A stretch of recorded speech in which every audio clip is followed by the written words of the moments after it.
Hey family, welcome to Family People. I'm Raymond, and this is everything Marvel United Multiverse, the absolute all-in pledge with all the extras. Let's get unboxing.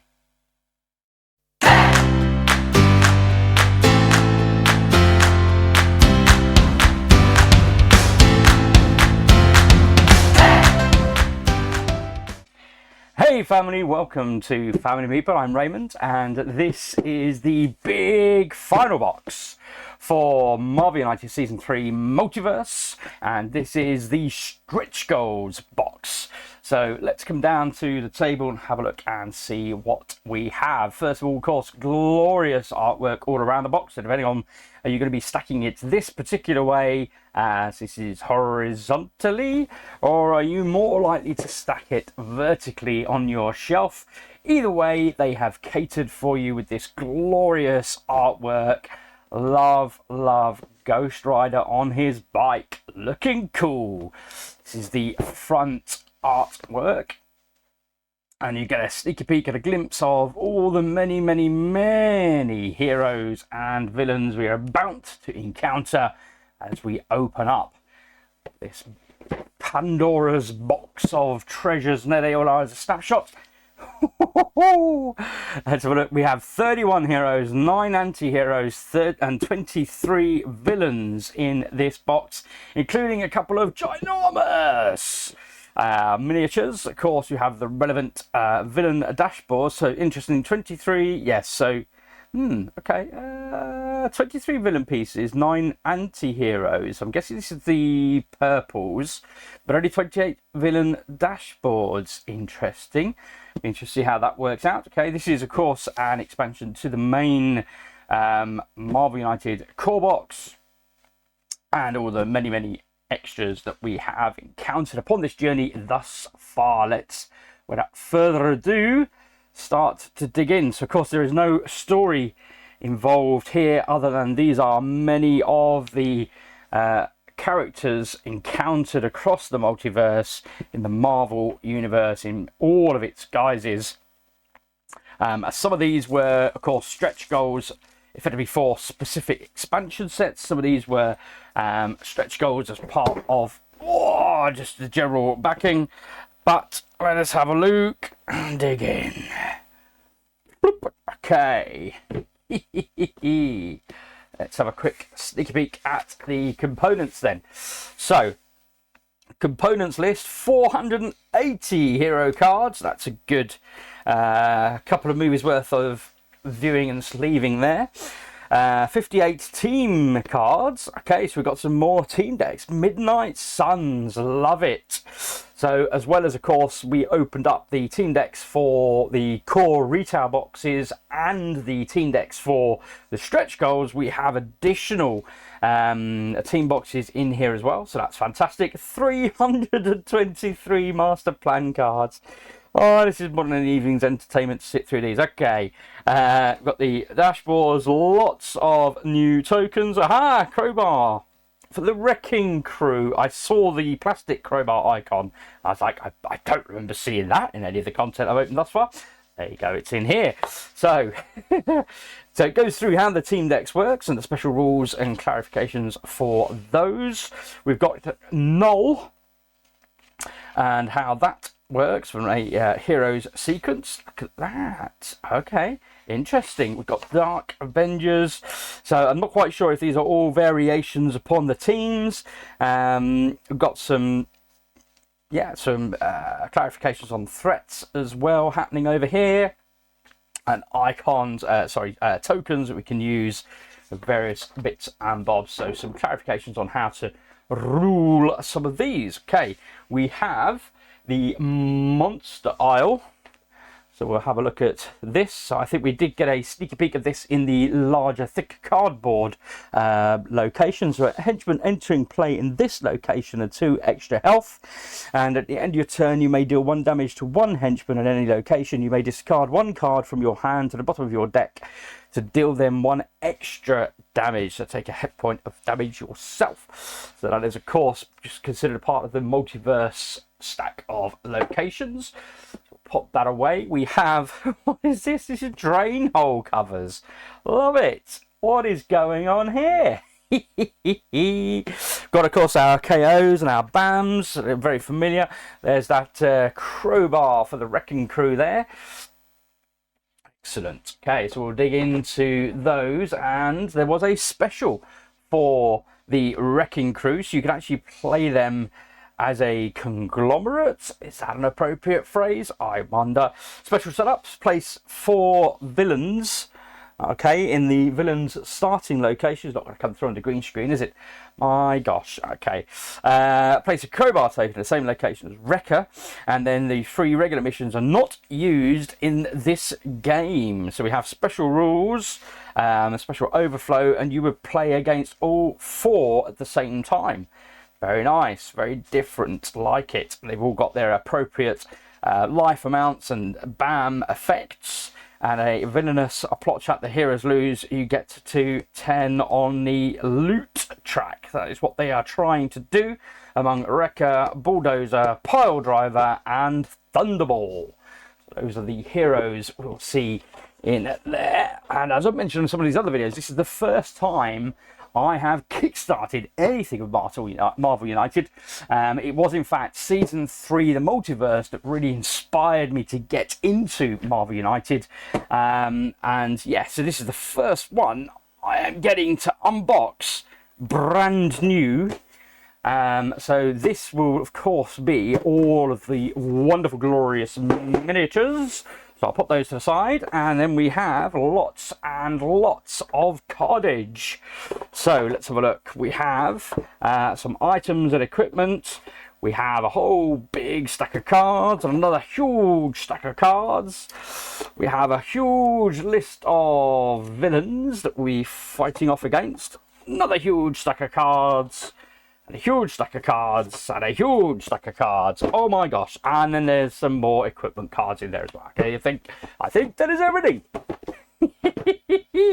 Sorry, I'm excited to dig into this. Wowza.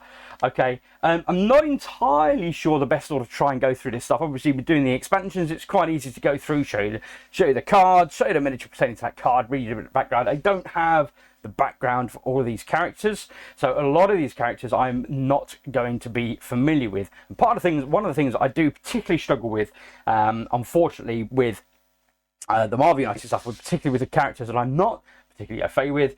There's a lot of particulars there. If you look through this big array of all this plastic, and then I'm sat there going, oh well, I don't know, I really don't know what I'm looking at here. You know, I've got a bunch of plastic miniatures, and I don't know who any of these characters are, and there are lots of them in this box. But let's just have a quick look, open them up. Oh, I love how that colour pops on this video screen. Okay, wow, lots and lots of villains.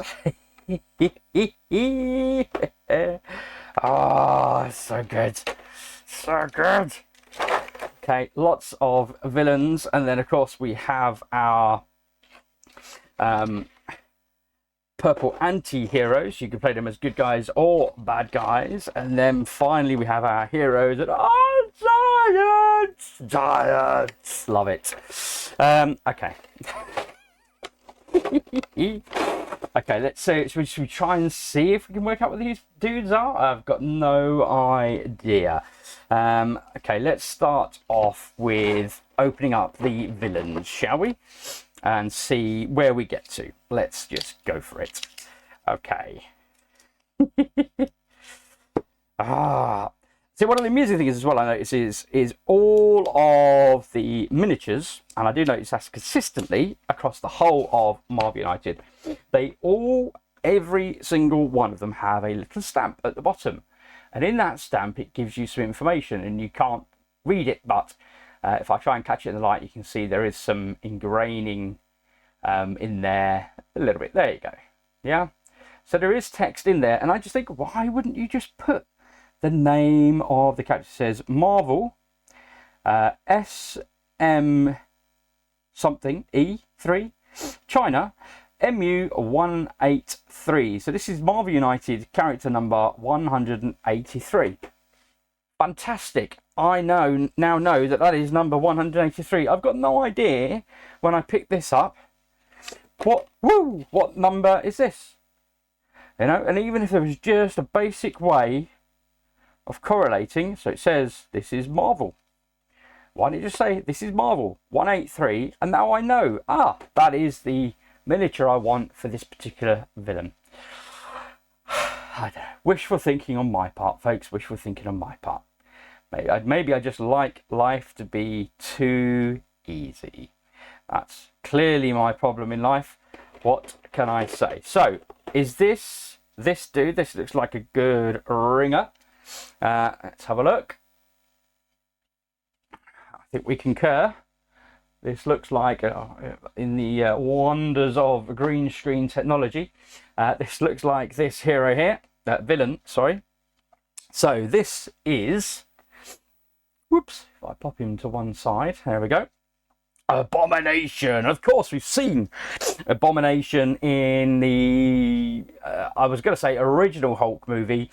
I guess that depends on your perception of original Hulk movie. But yeah, so we saw Abomination, and he came back, of course, in other films as well. So we will no doubt see him yet more to come. So let's have a look at Abomination's cards. So he has a heck of a lot of life, 10, 12 and 13 respectively, according to the number of people. Oh, you're not even going to see that on the green screen, are you? Okay, special rules. Abomination is under pressure and vulnerable to damage for the start of the game. When any mission is completed, each hero draws one card. When a hero is knocked out, Abomination doesn't activate his BAM. Instead, accelerate the next villain turn by one card if not already accelerated. In the event of a BAM, deal 2 damage to one hero in Abomination's location. Discard a thug and a civilian from that location. In the event of overflow, discard all thugs and civilians from that location. So he's out scaring everyone. Yeah, I do love that mini. That is a big beefy mini, folks. Love it. Okay, first one down, we found him. Excellent. And then yeah, which of these packs of cards do we suspect his deck might be in? Oh my gosh. Okay,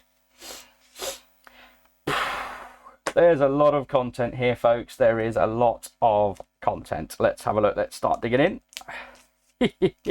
What do you reckon? What do you reckon the odds are that we could find his cards early on? This looks like it could well be certainly some of, if not all of, the villains. And there is a spattering of green here. Hey, here we go. And this is the Abomination's cards. So I'm just going to move them off to one side in the hope that we can at least get a visual of some of this stuff without too much interference with the green screen. Let's have a look. So threats include superhuman durability. As long as this study is in play, heroes can't deal more than 2 damage to Abomination each hero turn. Superhuman strength. As long as this threat is in play, damage dealt by Abomination is unpreventable. Healing factor. As long as this threat is in play, Abomination recovers 2 health at the end of each villain turn. Wow, can't go above his starting. Suspended animation. As long as this threat is in play, Abomination can't go below 1 health unless all heroes are in his location when they deal damage to him. Expert strategist. As long as this card is in play, heroes can't use the end of turn effect at the location Abomination is currently in. And then finally, toxic gamma ray. As long as this is in play, heroes ending a turn at Abomination's location must turn one of their hero cards in the storyline face down. Wow, so we can see here clearly that Wong's training and tuition as a tactician is paying off here for Abomination. Although in this instance, he's a bad guy, so I'm not quite sure how much that's helping us here, Wong. Help us out, will you? Okay, so we'll look at his main cards. So stronger than you, so we've got a move and a BAM. Move Abomination to the opposite location, then deal 1 damage to each hero there. Bearing in mind, he's already dealt you damage, of course, when he BAMmed.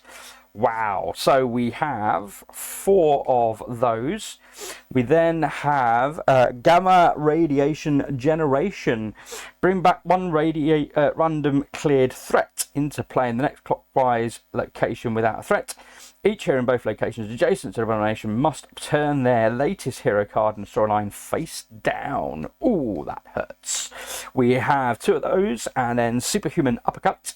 Move the hero who was just damaged 2 locations away from abomination. So we've got 2 of 3 and 4 of those.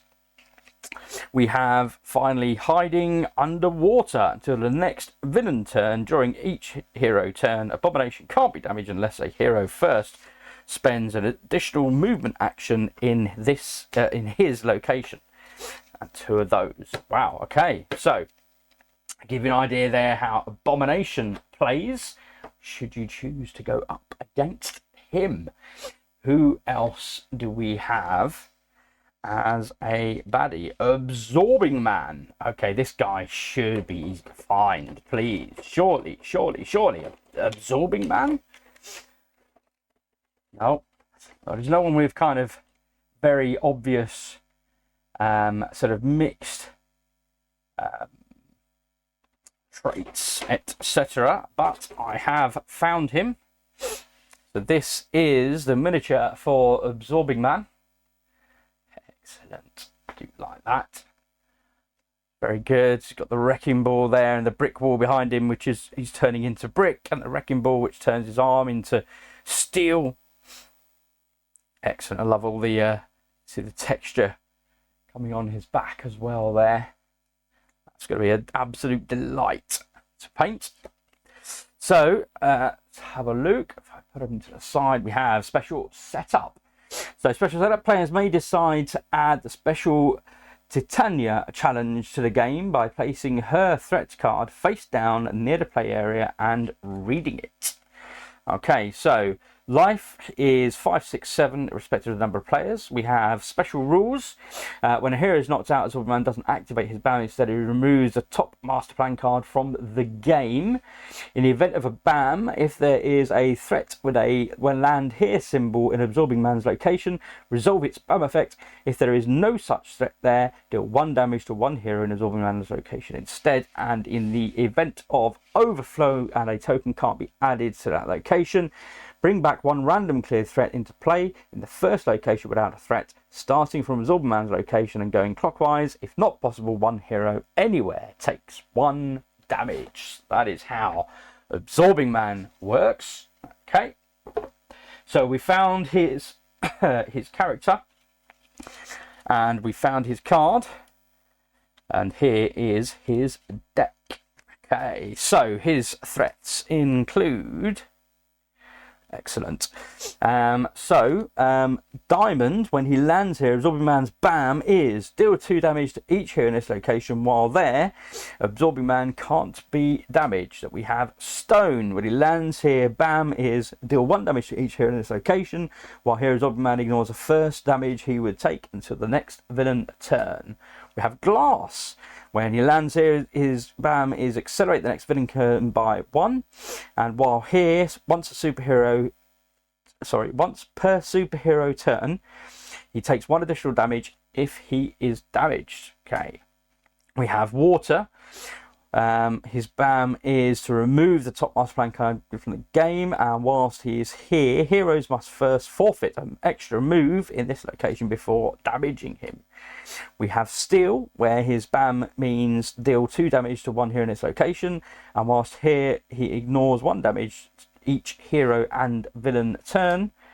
And we have Fire. Absorbing Man's BAM is deal 1 damage to each hero in this location, both adjacent locations, and whilst Absorbing Man is here, heroes must use a heroic feat to damage him instead of an attack. And then we have the special challenge card.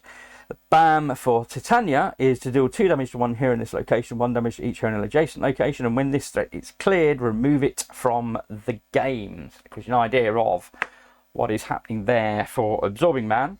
He has, as we've come to love and know, the usual move and BAM cards, and then we get into some specials. Ooh, Mjolnir Force. Deal 2 unpreventable damage to one hero in absorbed man's location. Ball and chain, deal 1 damage to one hero in absorbed man's location in each adjacent location, then discard a civilian for each of these locations with no heroes. And we've got 2 of those. We have Cosmic Force. Each hero takes 1 damage and removes the top card from the deck from the game. Ouch. We have Double Move, which we have 4 of these, with various putting out thugs and civilians. Move absorbing man clockwise to the next location with a threat and with a land here symbol, and then bam. Bearing in mind he's already done a bam. Ouch, that hurts. There you go, gives you a good idea there what to expect coming up against Absorbing Man. Wow, okay, so who do we have up next? Blastar. Okay. Dude with big hair. Let's have a look, see if we can find Blastar. That's got to be him. It looks quite good. It looks a little bit Klingon-ish, I think. Maybe. That's my take on it. So we have got a special setup. So place a negative zone card next to the play area. If playing in solo mode, use its corresponding side. Okay. So in terms of traits then, 5, 7 and 9 respective life per heroes. In the event of a bam, move 1 hero in Blastar's location to an adjacent one on the negative zone card. If not possible, draw a master plan card and add it face down to the storyline, then deal 1 damage to 1 hero in each location adjacent to Blastar's and in the location opposite him. Okay. In the event of overflow, bring back 1 random cleared threat into play in the first clockwise location without a threat. If not possible, 1 hero in that location or adjacent location takes 1 damage. And the villainous plot is the heroes lose if they are all in the negative zone. Okay. Commander solo load, the hero loses if they are in the negative zone at the start of a villain turn. So slightly different for solo commander mode. Okay, let's see if we can find his deck. There we go. There it is. Boop. Separate out those cards. Okay. So, his threats. First of all, let's have a look at those. Negative zone portal. So we have 1, 2, 3, 4, 5 and 6 are all negative zone portals. Heroes in this location may forfeit 1 heroic feat to bring a hero from the negative zone card back into play in the opposite location. So that's how that works. And then of course we have the negative zone itself and its card. So heroes moved here discard all their action tokens and ignore all game effects except negative zone portal threat effect. They skip their turns, the next player plays instead until they are brought back into play by another hero. So that's how the negative zone works for Blastar. Then we have a single move and bam. And then we have a whole bunch of specials. King Blastar. Each hero in his location with a negative zone portal threat must either discard 1 random card from their hand to the bottom of their deck or be moved to the negative zone card. Negative zone patrols. Until the next villain turn, heroes in location with negative zone threat must forfeit 1 additional heroic feat to bring a hero from the negative zone card back into play. Okay, so we got those 2 of those patrols. We have opening portal. Bring back 1 clear threat into play in the next clockwise location without a threat if possible. So we've got 2 of those. We've got exiled forever. If at the start of the next villain turn there are any heroes in the negative zone card, that the hero immediately loses the game. What? 2 of those? That's madness. We have concussive kinetic force. Move heroes in locations adjacent to Blastar, 1 location away from him. Heroes move heroes in Blastar's location to the opposite location. We have 2 of those. And then finally, accelerate the invasion. If at the end of the villain's turn all the negative zone portal threats are in play, accelerate the next villain turn by 1 card, and we have 2 of those. Wow. Okay, so again, quite different. Certainly to anything else that I've seen thus far from other villains we have fought against. Okay, we have Chameleon, and we already saw Chameleon, of course, does have her own special tokens.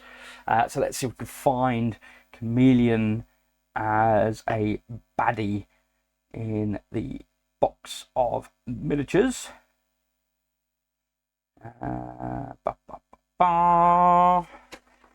Purple, can you play her as a good guy as well? I wouldn't have thought so, but I'm not quite sure I can find her, folks. Or is that... Ah, there she is. She's ripping her face off, of course. Family fun, this one, guys. Okay, there she is, ripping off her face. Wow. Okay. Fantastic. Loving that.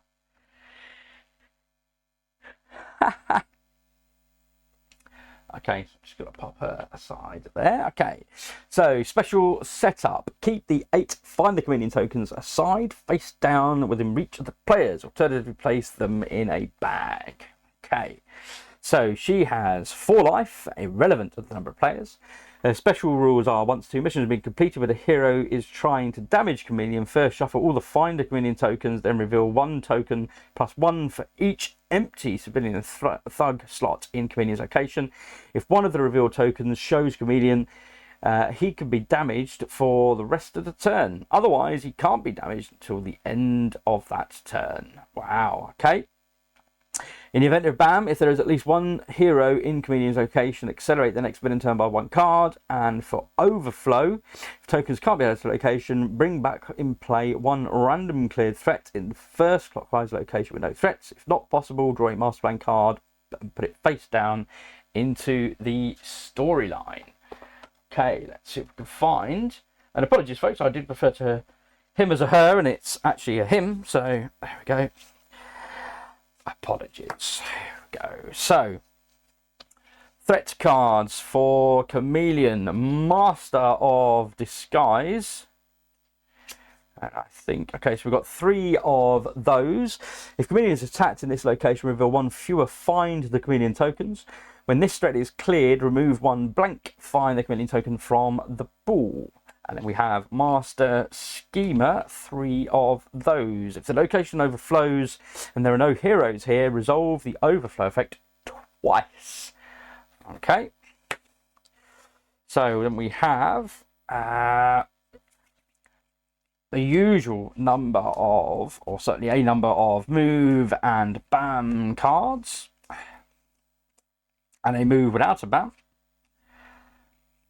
Okay. Have a special card, 1,000 faces, add a civilian to every location, and goods for hire, add a thug to every location. So that is it for Chameleon's deck and card. Okay, who do we have up next? We have Crimson Dynamo. That one's easy to find, stands out. There's the graphic, and there's the miniature. A fab job, as always. Particularly chunky, I do like that. Okay. So, Crimson Dynamo. Special setup. Replace the clear threat mission with the power struggle mission. Threat tokens are not used in this game. Place 2 crisis tokens on the power struggle mission. Set aside the struggle begins master plan card and place it on top of the deck after shuffling it. So he has 4, 6 and 8 life, respective to the number of players. We have BAM. Add a crisis token to the power struggle mission. A hero in Crimson Dynamo's location may take 1 damage to prevent this effect. In the event of overflow, if tokens can't be added, add 1 crisis token to the power struggle mission. In the event of the... Oh, so we've got some special rules then. Heroes may speed heroic actions... Sorry, may spend heroic actions in Crimson Dynamo's location to remove crisis tokens for the power struggle mission. 1 heroic feat per crisis token as many times as they wish. When there are no crisis tokens on the power struggle mission, it is completed. Flip it and place it here. covering both the special rules and villainous plot. So until you've done that, the villainous plot is the heroes lose if at any time there are 12 crisis tokens on the power struggle mission. That is the purpose for which Crimson Dynamo is acting. Let's have a look at his threats. We have a Winter Guard power. We have 3 of those. So add a crisis token. So in the event of a BAM, add a crisis token to the power struggle mission. One hero in this location may take 1 damage to prevent this effect. When this threat is cleared, discard 1 crisis token from the power struggle mission. Okay, so a bit of extra incentive there to clear that, so that's good. We have red. 2 cards stuck together, apologies. There we go. So we've got Red Militia. Turn all civilians in this location into thugs. Deal 1 damage to 1 hero in each location with 1 or more thugs. Armor Power, as long as 1 or more armor power are in play. So we've got 2 of these. Crimson Dynamo ignores 1 damage each hero and villain turn. Okay. Ooh, so there is our power struggle with all the crisis tokens. So that is the card he is trying to fill, and then this becomes the effect once that is completed.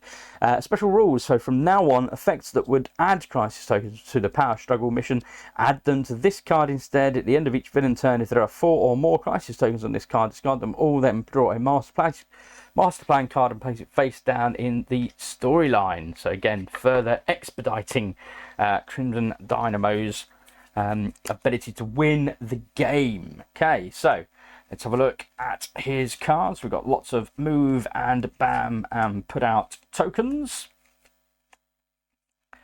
And then we have micro missiles. Deal 1 damage to each hero in both locations adjacent to Crimson Dynamos.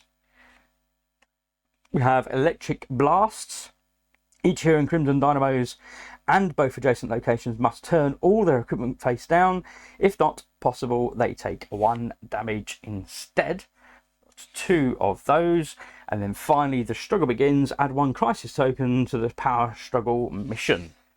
And of course, that is the first card that was referenced at the beginning. Struggle begins. That is it for Crimson Dynamo. Like that.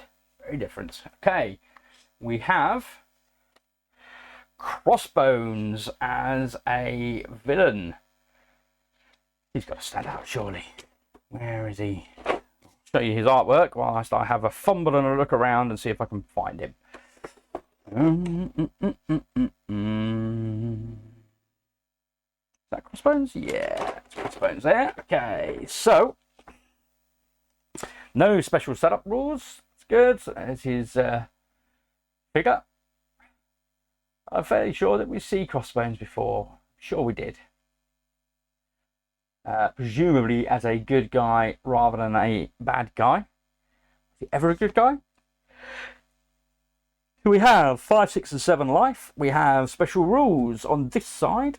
When a hero is knocked out, Crossbones doesn't activate his BAM. Instead, increase the head money track by 2 spaces.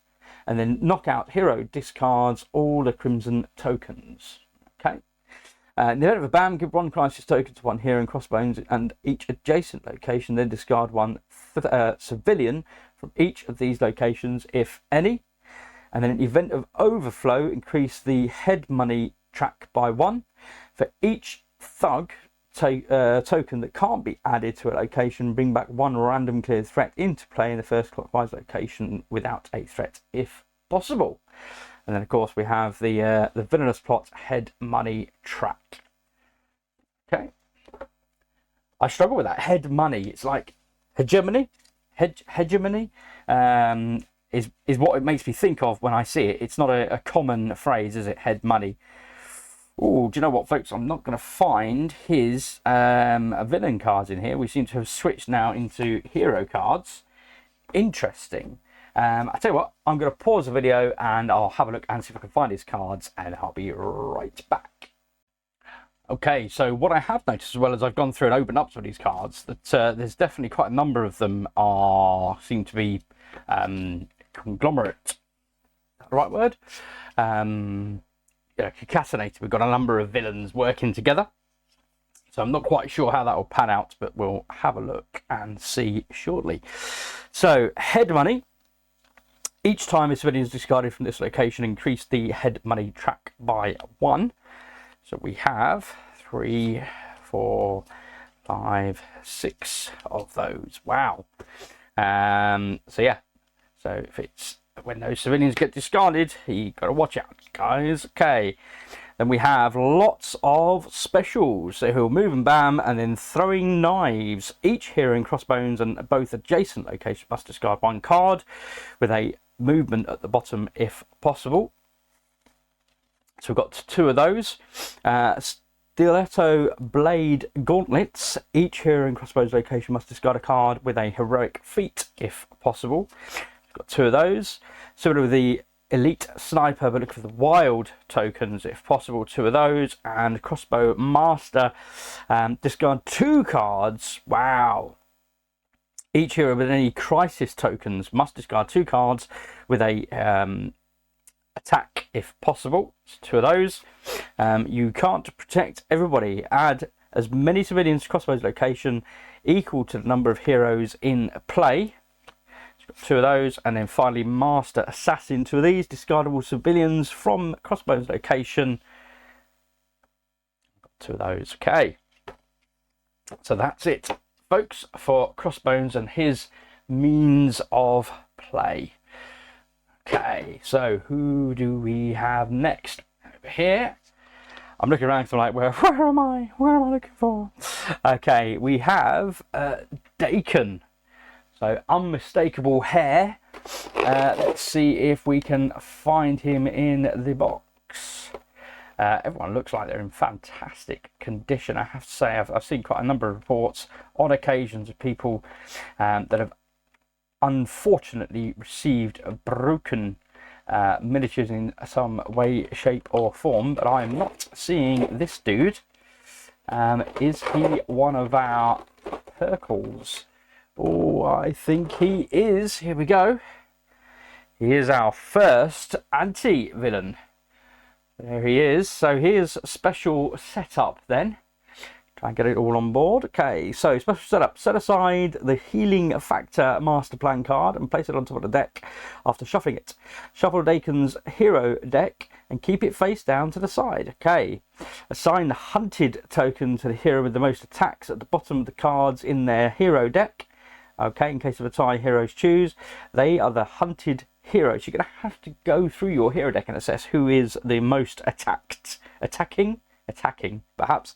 Place the villain tracker on the 3 of the challenge track, and now I think we'll get to see what this looks like. So to start off, we have 5, 7 and 9 life respective of the number of heroes battling. Special rules: a hero in the same location as Dakin can challenge him once during action phase. Challenge: reveal the top 3 cards of Dakin's hero deck. Then the hero reveals their hand. Whoever has the most attacks at the bottom of their hand wins the challenge and moves the challenge tracker 1 space to their side. Ah, interesting. Okay. In the case of a tie, Dakin wins. Put Dakin's cards at the bottom of his hero deck. When a hero is knocked out, Dakin doesn't activate his BAM. Instead, move the challenge tracker 1 space to his side and shuffle Dakin's hero deck. Okay. So in the event of a BAM, challenge 1 hero in Dakin's location. Dakin first challenges the hunted hero if present. Then deal 2 damage to 1 hero in Dakin's location. Wow, I'm loving this. This is phenomenal stuff.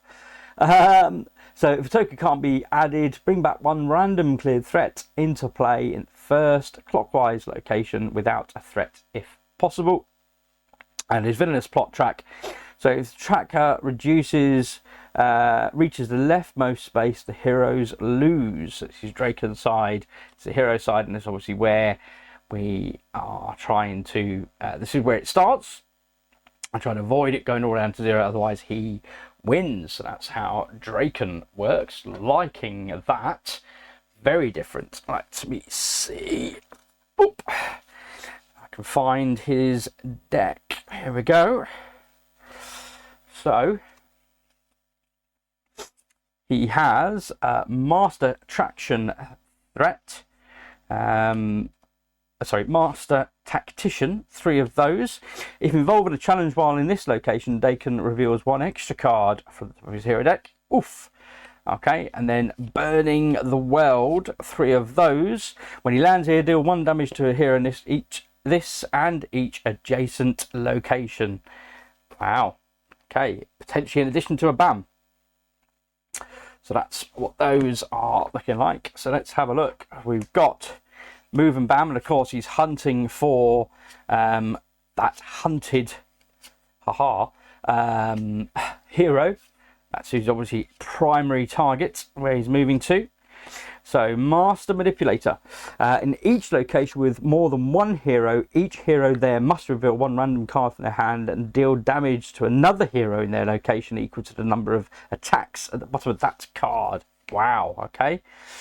Setting up an ambush. Bring up 1 random cleared threat into play in the next clockwise location without a threat. Okay, so we've got 2 of those, and then finally healing factor. As long as this card is face up in the storyline, Dakin recovers 1 health at the start of each villain turn. Can't go over starting value. Woo! Okay, wow, that is quite a bit there, folks. Very intriguing. Okay, and then we have a special. Okay, interesting. So we have Dark Child. Let's see if we can find Dark Child. You'd think with that fairly distinctive kind of hairdo. Is that a hairdo?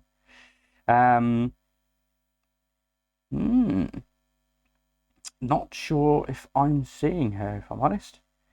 You'd think she'd stand out like that. Dark Child. She's got like a big sword. Ah, here we go. It's the sword that did it. Oh man, my 14-year-old loved this character. Look at that. Look at that. That is brilliant. Absolutely loving that. In the graveyard. Giant sword. Skull at the bottom on the base.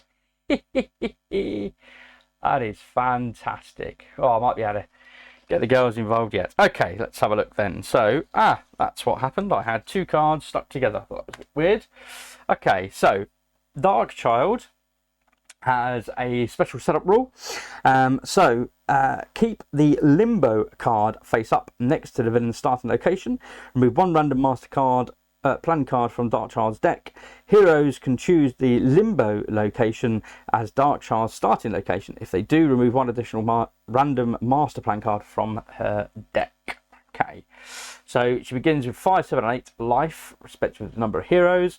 Special rules are: at the end of the villain turn, if 1 or more heroes have taken any damage that turn, place 2 crisis tokens on the Limbo card.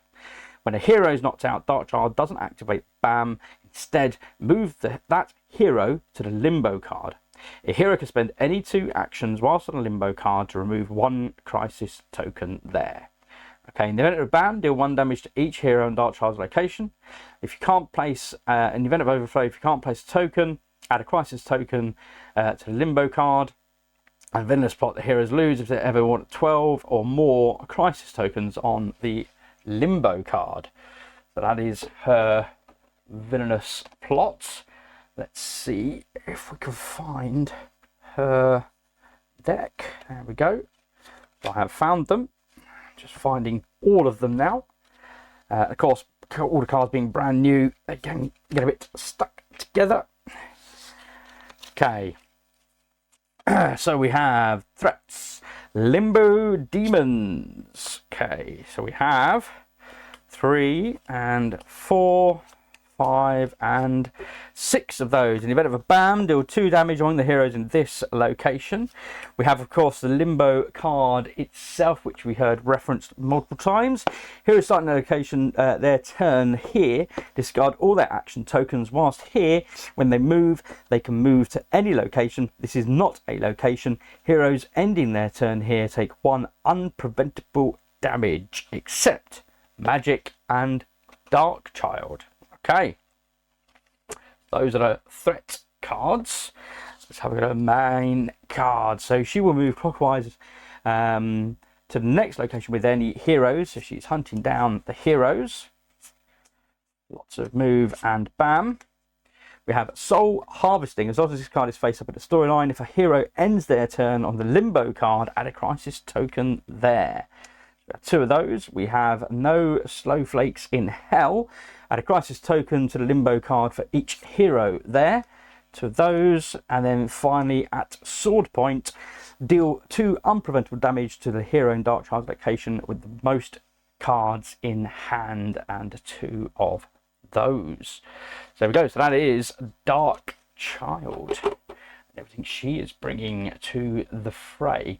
And this is where I got confused then, folks. So I first went to pick up this card, and of course, as you can see, there are multiple characters being portrayed here. So these are the Dark Avengers. So of course we have already seen and gone through the cards for Dakin.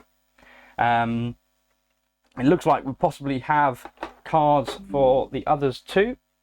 Okay, apologies folks, I was interrupted by my daughter, bless her, going to the park with her friends in the rain. Bless. Okay, Dark Avengers. So this is a team up challenge where we have got, I believe it's Moonstone and the Captain America that we saw portrayed in the TV show, U.S.Agent, and of course Dakin, who we just saw. So they do have a special setup, and we'll see their miniatures. We come onto their respective villain sets, so you can play them individually as well, so that's great. So special setup, the 3 regular missions are not used in this game. Okay, choose 3 Dark Avengers to be the villains in this game. Place their villain threat cards on their villain side on the 3 mission spaces and their game pieces in the villain's starting location. Choose 3 of the remaining 4 villain threat cards and place them on their threat side, 1 in the hero's starting location and the other 2 in the locations adjacent to the villain's starting location. Remove the Dark Avenger not being used for this game. Okay, so we don't have any life here. Special rules. The villains are under pressure and vulnerable to damage at the start of the game. When the villain is defeated, place their game piece on the villain card, cancelling it. The hero who defeated then draws 1 card. When a hero is knocked out, the villains don't activate their BAM. Instead, draw a master plan card and add it face down in the storyline, and then delay the next villain turn by 1 card if not already delayed.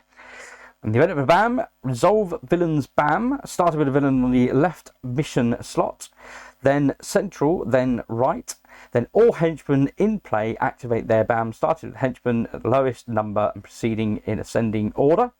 In the event of overflow, deal 1 damage to 1 hero anywhere, and the heroic goal is the heroes win when all 3 villains are defeated. So that is that challenge card, and this is the particular deck that comes with it. So we've got Dakin, who we've seen. So BAM is if there are no heroes in this location, move Dakin clockwise to the next location, and with any heroes and no threat, deal 2 unpreventable damage to 1 hero there. U.S.Agent BAM, deal 1 damage to 1 hero in this and each adjacent location, obviously representing his shield flying around.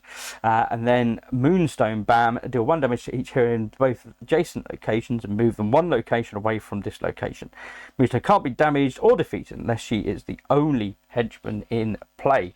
We also have the following additional henchmen. So we've got Ares, deal 2 damage to 1 hero in this location. If there are no heroes in this location, add a thug to it. We have Bullseye, deal 2 damage to 1 hero in each adjacent location. If there are no heroes there, add a civilian to that location.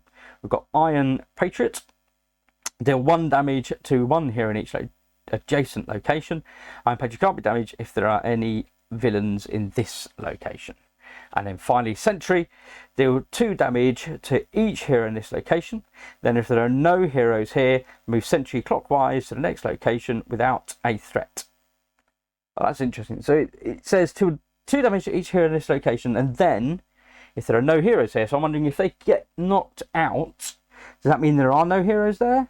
Might be a clarification on that one. Sentry can only be defeated by spending 3 heroic feet in this location as a single turn. Wow. Okay, so they are the threats that come with this challenge. Let's have a look at the Dark Avenger card. So villain on the left, mission slot, moves 2, moves 1, moves 3. So this is kind of similar to what we were seeing with the Sinister 6. So they did a BAM, and then posing as heroes, add a civilian to each location with no villain or henchman. So we've got posing as heroes and then secret operatives. Add a thug to each location with no villain or henchman. More posing as heroes. Secret operatives. We've got a whole mix in amongst there. So all doing their own thing. Everything's bamming. And they're putting out stuff. And then finally, the Dark Avengers assemble. With all henchmen in play, one location clockwise, bring back one random cleared threat into play in the first clockwise location without a threat, starting from the villain's starting location. There we go. So that's how that challenge play works and comes with its own threat card. Okay, let's have a look at one of the characters we saw presented there, Moonstone. Whoops, let's start here. So she is another one of our anti-heroes. There's her figure. There we go. Okay, so special setup, place the Moonstone gem card on its attached side in its slot on this dashboard. Okay, so we'll have a look at that in a moment. So 4, 6 and 7 life, respective of the number of players. Special rules, Moonstone can't be damaged if the Moonstone gem card is attached. Any hero can spend heroic feat in Moonstone's location during their turn to flip the Moonstone gem card to its stolen side. When a hero is knocked out, Moonstone doesn't activate her BAM instead. If the Moonstone gem is stolen, flip it to its attached side. And if the Moonstone gem is attached, draw a master plan card and add it face down to the storyline. In the event of overflow, if one or more tokens can't be added to a location, deal 1 damage to one hero anywhere. And then obviously this is where the Moonstone gem will be situated. Talking of which, let's have a look and see if we have a Moonstone gem. Here we go. Let's have a look at her primary card there. So Moonstone gem attached. Bam! One hero in Moonstone location reveals their hand and takes an amount of damage equal to the number of cards with special effects that they have in their hand. And when you flip it over, Moonstone gem's stolen. Bam! In the Moonstone's adjacent location, deal 1 damage to one hero if there are any thugs there, and deal 1 damage to one hero if there are any civilians there.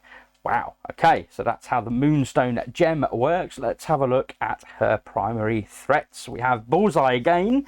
So we obviously saw him featured in the team deck that we were just looking at. So deal 1 damage to one hero in this location and 2 damage to one hero in the opposite location. We have Venom. Deal 1 damage to each hero in this location. We have Songbird, who we haven't seen yet. I believe she's in here as a hero. Deal 1 damage to one hero in this location and each adjacent location. Heroes using movement to leave this location must use 2 moves instead. We have manipulative skills. Heroes starting their turn in this location must forfeit 1 available action. And we have 3 of those in addition to the henchmen that we were just looking at. So her main cards, as we're commonly used to, are move and bam, putting out a number of tokens. She'll be moving to the location with heroes as well. And then we're moving on to her specials. So gravity manipulation. All heroes in Moonstones and both adjacent locations reveal their hands. Each hero with no cards and no special effects takes damage until they are knocked out if possible. So we've got 2 of those. We have 1 intangibility. As long as this card is face up in a storyline, if Moonstone gem is attached, the heroes need to spend an extra heroic feat to flip it. And then finally, revenge. If the Moonstone gem is stolen, flip it and move Moonstone to the opposite location. Otherwise, bam. There we go, folks. A whistle tour of her actions and cards we can expect from her. And the other, of course, in the team up that we saw was U.S.Agent. There we go. So we'll grab his miniature. So his special setup, and this was again just so different. Sorry, he's just off the camera there, so different. Okay, so special setup. Let's take US Agent's hero deck and shuffle it. These are considered master plan cards in this game. Take the US Shield equipment card and keep it face up next to his dashboard. Okay, so not seen this again before. So 6, 7, 8 life respective depending on the number of players, and special rules. At the start of each villain turn, draw a US Agent hero card, play it in the storyline, resolve each symbol at the bottom and in any special effect in order. So if he gets a move, then he moves clockwise 1 location. If he gets a heroic feat, he deals 1 damage to each hero in both adjacent locations. If he gets a attack, deal 1 damage to each hero in the US Agent's location. Sorry, my dog's just whining. I will let her out in a second. If he gets wild, move a US Agent clockwise to the next location with any heroes and deal 1 unpreventable damage to 1 hero there. If he gets a special effect, then he resolves the effect. As long as US Agent's shield equipment is face up, US Agent ignores 2 damage each hero turn. Wow. Heroes may spend 2 heroic feet to flip it face down. When a hero is knocked out, remove the top card from US Agent's deck from the game. And in the event of overflow, deal 1 damage to the hero there with the fewest cards in hand. Wow, so very different again. And we'll take a moment. I'm going to let the dog out and I'll come back and have a look at the rest of these cards. Okay, apologies for that. Right, so we will continue. So that is the US Agent. Let's have a look at his cards. So his threats are the jury. So we have 1, 2, 3 of those, and 2 thugs to this location. If US Agent is under pressure, additionally add 2 thugs to each adjacent location. And then we have government agents, 3 of those, and similarly, but we're adding civilians instead. Add 2 civilians to this one is under pressure. Additionally, add another 2 civilians. Okay, so let's have a look at his hero deck. So again, as per usual, you'd expect the he's got a few standard cards, but he's got quite a number of specials as well. So whatever it takes.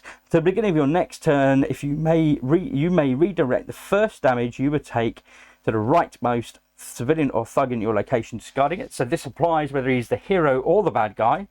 Very interesting. Okay, I'll do the work. Move clockwise to the next location with any hero and then attack.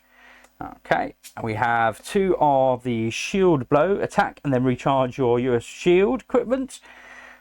Wow, very clever stuff. And then no mercy, attacking your location if you do discard 1 civilian there, if any.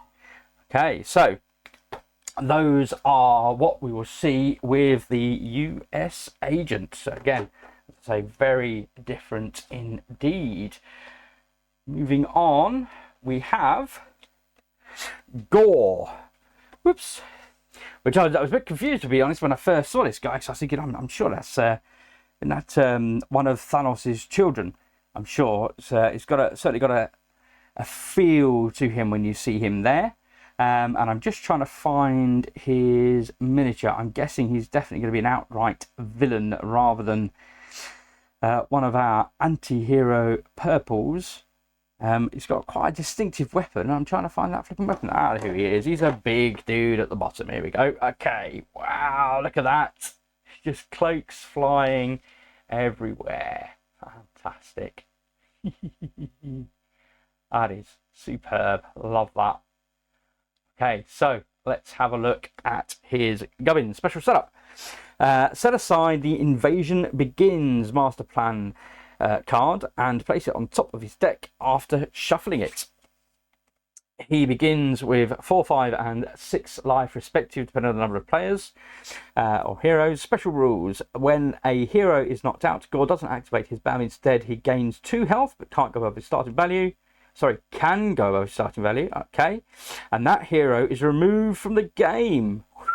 Discarding the tokens that they have. On their next turn, the player chooses a different hero and enters play in the hero's starting location. Okay. BAM! Heroes in Gore's location must reveal their hand. The heroes with the highest number of symbols at the bottom of the cards take 2 damage.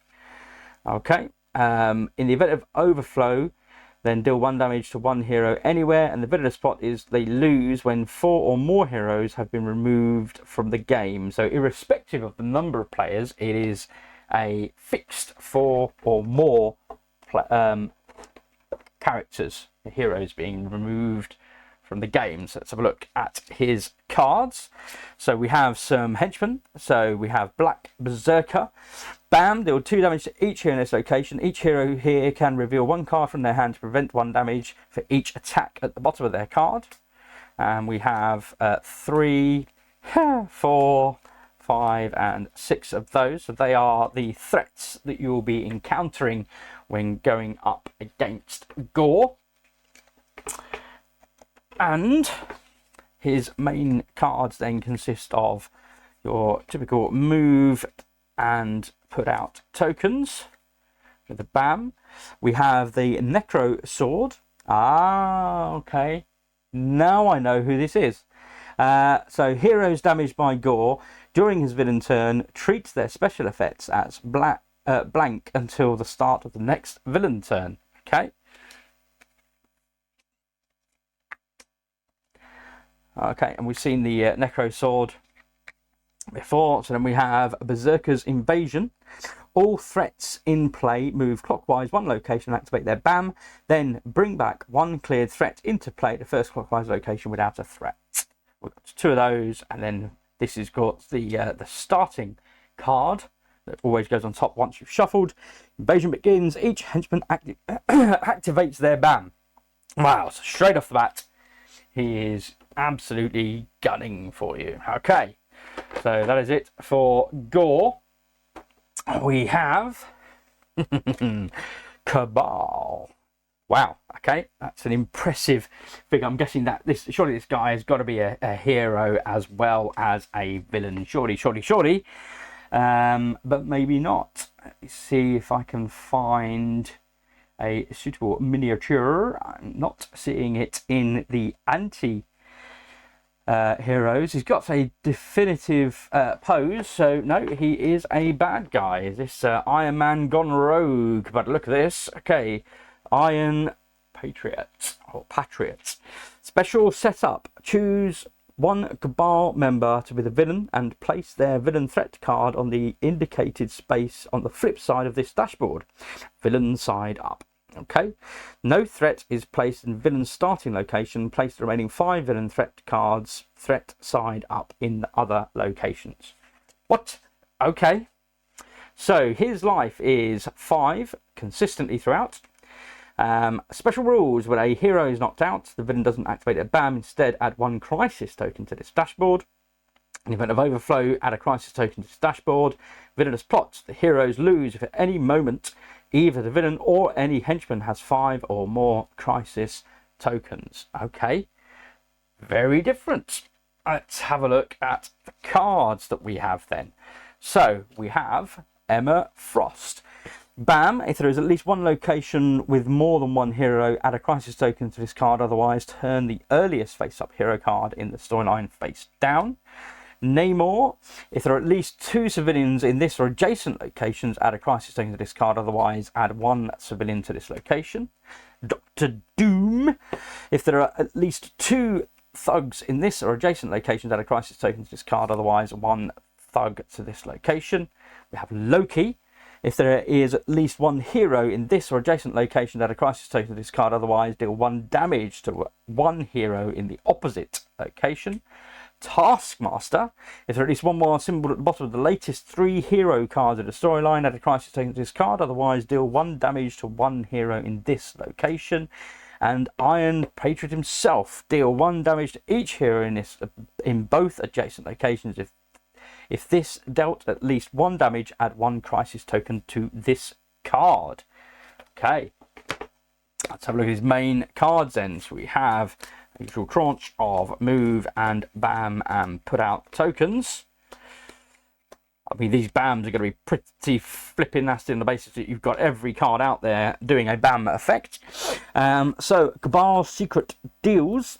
Add 1 crisis token to the henchman with the fewest crisis tokens, and we have 2 of those. Okay. So that is it for Iron Patriot. we have Claw. There he is. Doesn't look much of a claw, I don't think. That, is it? Does it look like a claw to you? Anyway, I digress. Let me see if I can find his miniature. Again, you'd think it'd be fairly distinctive, wouldn't you? I'm just not seeing it. Fast to see everyone else. There he is, right up in the corner. Okay, so here we have Claw. So he begins with 5, 6, and 7 respective life. His special rules are only heroes with declared threats in front of them can damage Claw once 2 missions have been completed. When a hero is KO'd, Claw doesn't activate his BAM. Instead, he draws a master plan card and activates down to the storyline. When he BAMs, he deals 2 damage to 1 hero in each adjacent location, and 1 damage to each hero. 1 damage to 1 hero in each location adjacent to the location opposite to Claws. What? Okay. So in the event of overflow, accelerate the next villain turn by 1 card if not already accelerated. Okay. That's a bit of a mind job, that BAM. Let's have a look at his deck and see if that makes just as little sense. Solid sound body. So we have 1, 2, 3, 4, 5, and 6 of those. So while Claw is in this location, he ignores 1 damage each hero turn. The hero that clears this threat places it in front of them. Okay, that's his threats. And then we have his main cards themselves. We'll of course get all of these sleeved up. My probably a couple of evenings entertainment. Consolidating sound. If Claw is at full health, accelerate the next villain turn by 1 card. Otherwise, he recovers 2 health. Can't go above starting value. So we've got 2 of those. We've got Sonic Wave Blast. Move each hero 1 location away from Claws. We've got 2, 3, 4 of those. Okay, making him obviously more difficult to hit. You've got to have that movement. Okay, so that is Claw. Next up we have Knoll, or Knoll, if that is how you pronounce him. Oh, he's a big beefy boy, this one. Look at that. Wow, I mean, that is impressive. Oh, I do like all the, you know, the wind swept. They do a fantastic job on these guys, I have to say. Oh, love it. So, special setup for Knoll. So, unlike other villains, Knoll can be faced by 2, 3, 4, 5, or 6 heroes in regular play. What? Set aside the King in Black Master Plan card and place it on top of his deck after shuffling it. Heroes have 3 starting locations, the regular one and 2 locations adjacent to that. They may be split up as players like between these locations. Set aside the 4 Symbiote Henchman threats and the Symbiote's Henchman Behavior card. So we'll have a look at those in a moment. So he has 3, 5, and 16 life, maybe? Oh, no, he has 16 life, irrelevant of the number of players. So 2 through to 6, 16 life. Wow, okay. Special rules. See the rules leaflet for the hero's turn sequence. Okay. Knoll starts the game under pressure. Heroes must complete all 3 missions to make him vulnerable to damage. They don't draw a card. Okay, yeah, when the third mission is completed. Wow, okay. When the second mission is completed, flip Knoll's starting master plan card face down. It cannot be turned face down by any other means. When a hero is KO'd, Knoll doesn't activate his BAM. Instead, that hero is removed from play and becomes a Symbiote Henchman. Ooh. Put a Symbiote Henchman threat card into play in the first location without a threat. If there's none, replace the threat in the KO'd hero's location. Keep the remaining hero deck next to it. On their next turn, the player chooses a different hero and enters play from the same location. Wowza. Okay, so when he bams, deal 2 unpreventable damage to one hero in Null's location and 1 unpreventable damage in adjacent locations. If you can't place a token and trigger overflow, turn all civilians there into thugs. If there are none, deal damage among the heroes there equal to the number of thugs that are there. And the villainous plot, the heroes lose when 5 of them have been turned into symbiote henchmen. Ooh, I like that. Wow. Very different. I love this game. Okay, symbiote dragon. What? Okay, so we've got 3 symbiote dragons. Okay, deal 1 damage to 1 hero in this and each adjacent location. When what? I don't know. There'll be something in there about when that activates. Okay. Venom T-Rex. I love that. That's so cool. Well, I want that as a miniature. Come on, Venom T-Rex. That's cool. Deal 2 damage to each hero in this location. Then we have symbiote resistance. As long as 1 or more symbiote resistances are in play, each henchman and villain ignores 1 damage each hero turn. And we have 2 of those. We have symbiote henchman, bam. Refer to the symbiote henchman behavior card. We have 3, 4 of those. Okay, and then we have a symbiote henchman behavior card, amazingly enough. So let's have a look to see what that says. When Canol bams, reveal a top hero card of each symbiote henchman's remaining deck and resolve the effect corresponding to each of the symbols. That's the second time we're seeing something similar to this. Okay. So in the event of a move, deal 1 damage to 1 hero in each location, adjacent location. In the event of a heroic feat, add 1 civilian to this location. In the event of an attack, deal 1 damage to 1 hero in this location. In the event of a wild, each henchman and villain recovers 1 health, can't go above starting value. Then put the card in the deck's bottom. If symbiote henchman has no remaining deck, deal 1 damage to each hero in their location instead, obviously depending on the time scale of when they were attacked. Okay, wow. It looks like we're going to have lots of specials here as well. So, bountiful prey, add a civilian to every location except where Null is. So we have 3 of those. We have immortality. Null recovers 6 health. Can't go above starting value. Okay, if he was already at full health, bam. What? Okay, so we've got 2 of those. Whew. We have Necro Sword, which we've seen before. So heroes damaged by Null this turn treat their special effects as blank until the start of the next villain turn.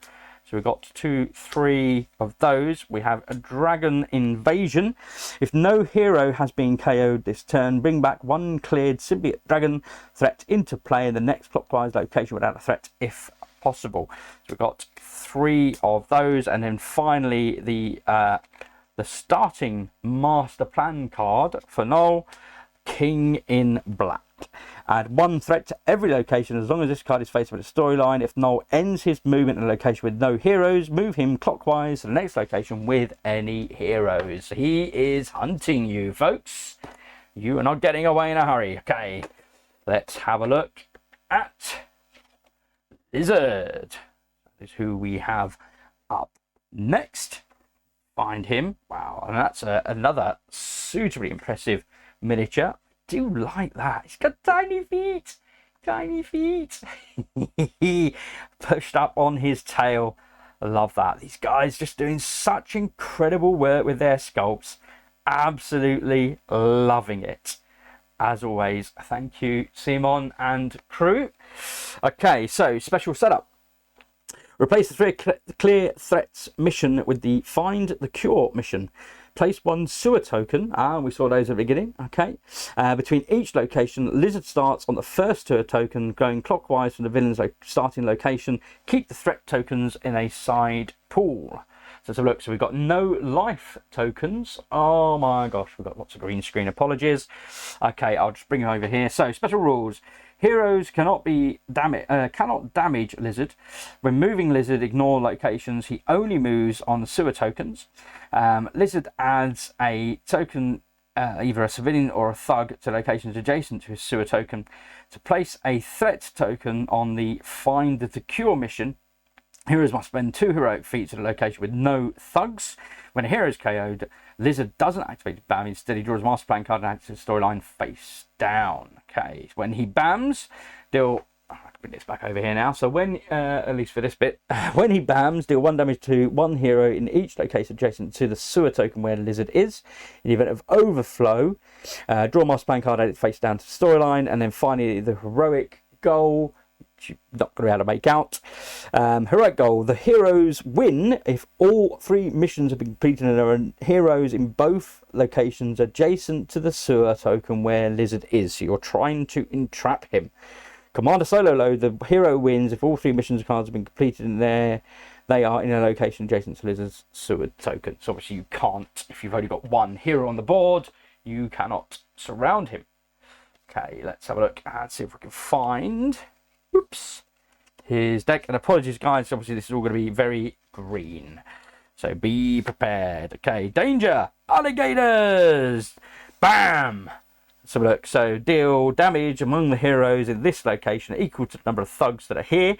This threat can't be cleared or removed from play by any means. We have 1, 2, 3, 4, 5, 6 of those, and then we have a Found the Cure, a special mission card. So that is for his threats and special play. And we have his regular cards. I love this. He's going to disappear down the sewer. Awesome. Fantastic. Okay. We've got lots of those. And in specials, on the run. If Lizard is not under pressure, remove 1 threat token from the Find the Cure mission, if possible. If Lizard is under pressure, then draw a master plan card and add it face down to the storyline. So we got 2 of those, and then finally 2 surprise attack. If Lizard is not under pressure, accelerate the next villain turn by 1 card. If Lizard is under pressure, draw a master card and place it face down in the storyline. So that's what you'll be facing off against Lizard as he runs through the sewers. I can see that certainly playing out very well in the Spider-Verse. I reckon that'll be pretty freaking awesome. Okay, who else have we got next? We have Maximus. He's got a bit cheesy green, hasn't he? So look at his character then. So anything now that you come into these characters, it's like, oh, it's just boring now. Yeah, we've had the best looking ones. Anyway, apologies, folks. Sorry, it's the way they happen to come out. Okay, so let's have a look. Special setup for Maximus. So, and I'm surprised at the over. We've seen certainly much more of the special setups just to add in that variability and the mixing of the gameplay. So set aside the scheming master plan card, place it on top of the deck after shuffling it. Let's have a look then. So 5, 6, 6 respective health according to the number of players. Special rules: when a hero is KO'd, Maximus doesn't activate his BAM. Instead, draw a master plan card and add it face down to the storyline. Okay, in the event of overflow, draw a master plan card and add it face down to the storyline. And let's have a look at his main event. So 1 hero in the location counterclockwise Maximus reveals 1 random card from their hand and resolves the symbols at the bottom of the following. So we've seen this a few times now. So it's certainly a part of the new mechanics we're now seeing being introduced in Season 3. So move that hero 1 location away from Maximus. Heroic feat: add a civilian or thug to hero's location. Attack: deal 1 damage to another hero in that hero's location or an adjacent one. Wild card: draw a master plan card and add it face down to the storyline. Then do the same to a different hero in Maximus' location, and then in the clockwise location. Wow. Okay. So that's how he utilizes the hero decks. Let's have a look at his threat cards. We have Falcona. BAM: 1 hero in this and each adjacent location takes damage equal to the number of thugs in their locations. We have Aereo. Move each hero in this both adjacent locations to their respective opposite locations. We have Stalior. Oh, that would have been so cool, having a centaur dude in the box. Okay, I mean, again, is this potentially Notions towards a season 4, maybe. Deal 2 damage to one hero in this location. Nebulo. I always get confused with these. This is an O or a D. Bam. Deal 1 damage to each hero in this location, and then in order to attack Nebulo, a hero must first forfeit 1 heroic feat in this location. Okay. Leonus. Bam! Deal 1 damage to each hero in this location, and in order to attack Leonus, a hero must first forfeit a move in this location. And then Timberius. I love that. I want a miniature of that. Add a civilian to this location. Heroes using move to leave this location must use 1 additional move for each civilian here. So give you an idea of the threats coming to the fore with Maximus. And let's have a look at his main deck. So we have move and BAMs. Okay, and then we have brain manipulation. So the next villain turn, heroes do not benefit from the symbols on the previous hero card in the storyline. We've got 3 of those, and then finally the scheming, which of course was the start card referenced to at the beginning of this. Add a thug to all empty slots in Maximus and both adjacent locations. So that is how he begins his play. Okay. Next up we have Mole Man. If I can get his card. There we go. Here he is in all his glory. And I don't know about you folks, but I'm convinced I saw this flipping guy in The Incredibles. Was it not him? At the end of The Incredibles, I'm sure it was him.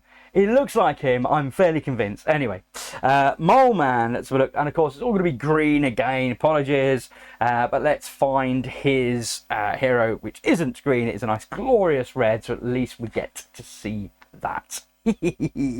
There he is. Oh, I love it. Fantastic. That is brilliant. Okay, special setup. Set aside the attack the surface by monsters master plan card and place it on top of the deck after shuffling it. Monster Isle must be the villain's starting location. Okay, so let's have a look. We've got 4, 5 and 6 respective health according to the number of players. We have special rules. When adding crisis tokens to a location, fill the rightmost empty slots there with a crisis token. If there are no empty slots, replace the rightmost civilian or thug token there with a crisis token.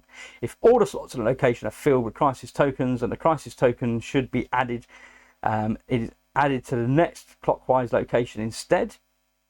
In the event of overflow, if they can't be added, add a crisis token there instead.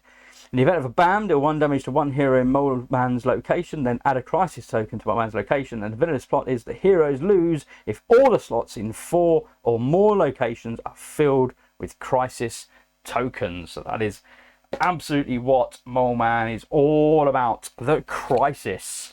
So let's have a look at his card. So Moloids. You want to go to the doctor about that, I'm sure. So we've got 2 of those. For the rightmost empty civilian or thug slot in this location with a crisis token, we have underground tunnels. If Mole Man is in this or adjacent location, he cannot take more than 1 damage each hero turn. We have Giganto, another one we've not seen a miniature for. Deal 2 damage to one hero in this location, 1 damage to one hero in each adjacent location. When Giganto is defeated, heroes may discard 1 crisis token from any location. We have Dromedan. Is that Dromedan? I'm guessing. Bam, 1 hero anywhere takes 1 damage and turns their earliest face-up card in the storyline face down if possible. When Dromedan is defeated, heroes may discard 1 crisis token from any location. Tricephalus. Deal 1 damage to one hero in this location and 2 damage to one hero in each adjacent location. When Tricephalus is defeated, heroes may discard 1 crisis token from any location. And then we're into his main cards. So let's have a look at those. So we've got Move and Bam. And we have Stave Track. Until the next villain turn, Mole Man ignores 1 damage each hero turn. So we have 2 of those. We have regroup my monsters, 2 of these. Bring back 1 random cleared henchman threat into play in the next clockwise location without a threat if possible. And we have 2 defend my monsters. Until the next villain turn, each henchman ignores 1 damage each hero. And then finally, of course, the starting card, which you're already going to be able to see, but you can just about.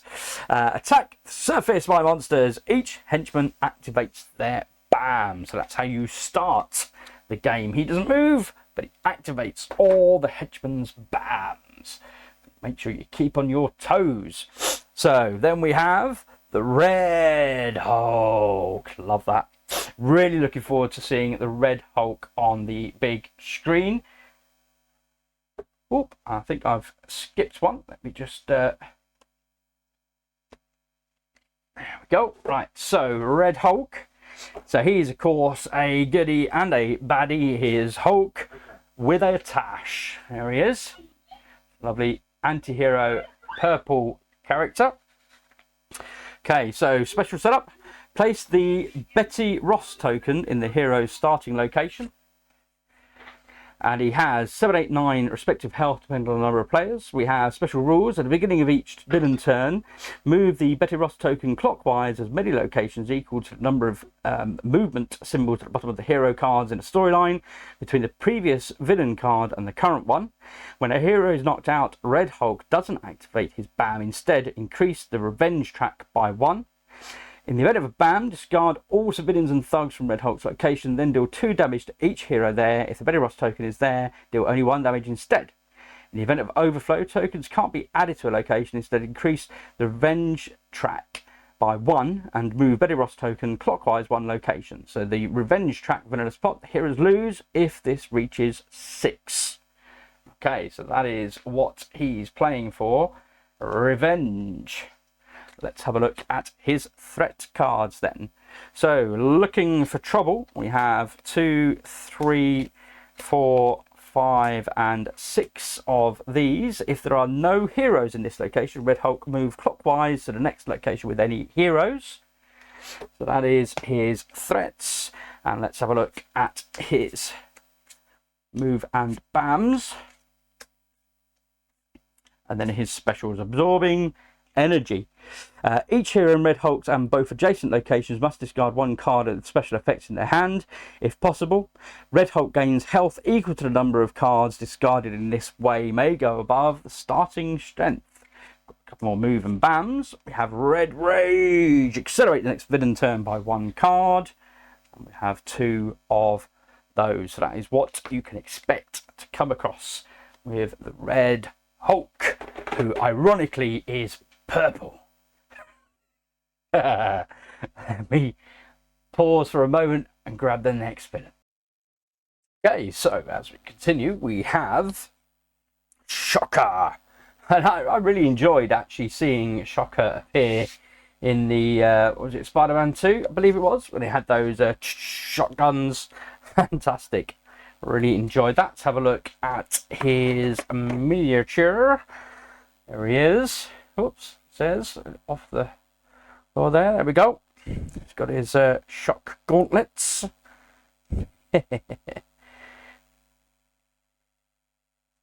Okay, so special setup. Keep Shocker's achievements card and the stunned tokens within reach of the players. Okay. So we have 4, 5, and 6 respective life. Special abilities. Special rules. Shocker can't be assigned stun tokens. Heroes starting their turn with any stun tokens treat special effects on all their hero cards as blank until the end of their turn. Then they discard all their stunned tokens. Okay, when a hero is knocked out, Shocker doesn't activate his BAM. Instead, he draws a master plan card and places it face down as storyline. In the event of his BAM, assign 1 stun token and deal 1 damage to 1 hero in each location adjacent to Shocker's. In the event of overflow, draw a master plan card, add it face down to the storyline, and the villainous plot, the heroes lose if Shocker fulfills all of his achievements. There are 4 crisis tokens on his achievements card. Let's have a look. See if we come across his achievements card. Here it is. So the first time Shocker fulfills each listed achievement, place one crisis token on the corresponding slot on the front of this card. Crisis tokens on this card cannot be removed by any means. So that's how that works. So KO any hero, overflow in any location, end a villain turn on a location with no heroes or threats, or take more and no threats, or take more than 2 damage in a single turn without being defeated. And then the final one is to eliminate an equipment card or stun the same hero twice during the game. Okay, so they are his achievements. Let's have a look at his threats. So he comes with, rather than henchmen, he has minions. So when he lands here, he gets to add a thug to each adjacent location. So we've got 2 of those. We have ambush, deal 1 damage to 1 hero in this location when he lands there.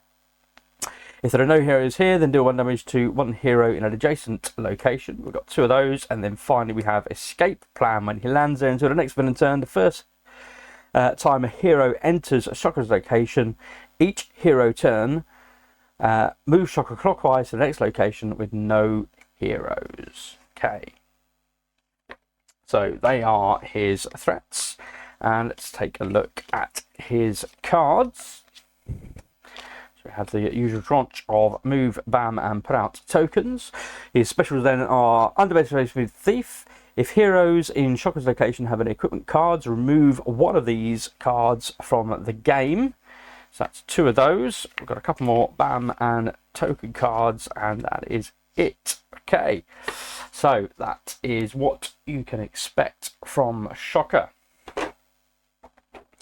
We have, and this is one of my personal favourites, the Hobgoblin, who I really enjoy as a villain, or almost certainly enjoyed growing up. The Green Goblin and the Hobgoblin. So no special setup rules. Here's a view of his flying on his board. I do love that. That is fantastic. Throwing, of course, one of his bombs. So 3/3 3 life, relevant to the number of players. Special rules: the first time Hobgoblin will be defeated, he immediately gains 2 health plus 1 health for each threat in play. Then he moves to the opposite location. When a hero is knocked out, Hobgoblin doesn't activate his BAM and instead draws a master plan card and adds it face down to the storyline. In the event of a BAM, deal 1 damage to each hero in both locations adjacent to Hobgoblins. And in the event of overflow, if they can't be added, bring back a random cleared threat into play in the first clockwise location without a threat. And if not possible, deal 1 damage to 1 hero anywhere. That's how that looks. Whoop. There we go. I've just realised my door's just opened to this side of me, so I've got a bit more light, as you can see.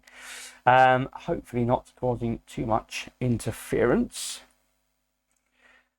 Okay, so misleading information. So we've got 2 of these. Heroes starting their turn in this location must forfeit 1 available heroic feat action. We have Pumpkin Bomb Trap. Heroes taking damage in this location take an additional damage. And diversion. Heroes starting their turn in this location must forfeit 1 available attack. So they are the threats for Hobgoblin. We have move and bam cards. Move to location opposite to hero. We have criminal power rising. If Hobgoblin is not under pressure, each hero in a location with 1 or more threats must, 1 or more thugs must either discard 1 action token or take 1 damage. If Hobgoblin is under pressure, draw and play an additional master plan card. And then unaware pawn. So we're going to be similar, but with the citizens. So if Hobgoblin is not under pressure, each hero in a location with 1 or more civilians must either discard an action token or take 1 damage. If your hobgoblin is under pressure, draw and play an additional master plan card. So that is what you get with Hobgoblin.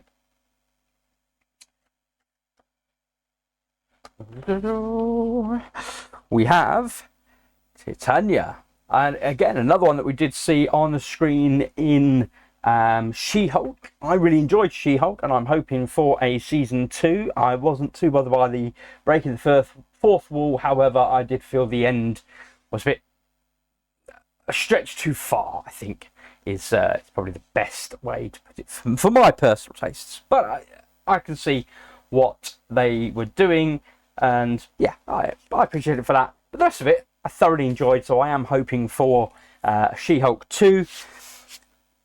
However, let's have a look. So she does have her miniature.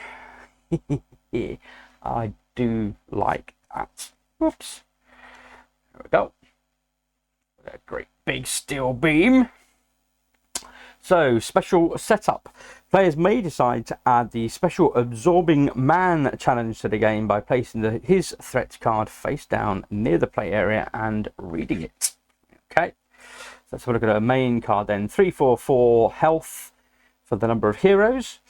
Special rules. Each time Titania is reduced to 0 health, she is not defeated.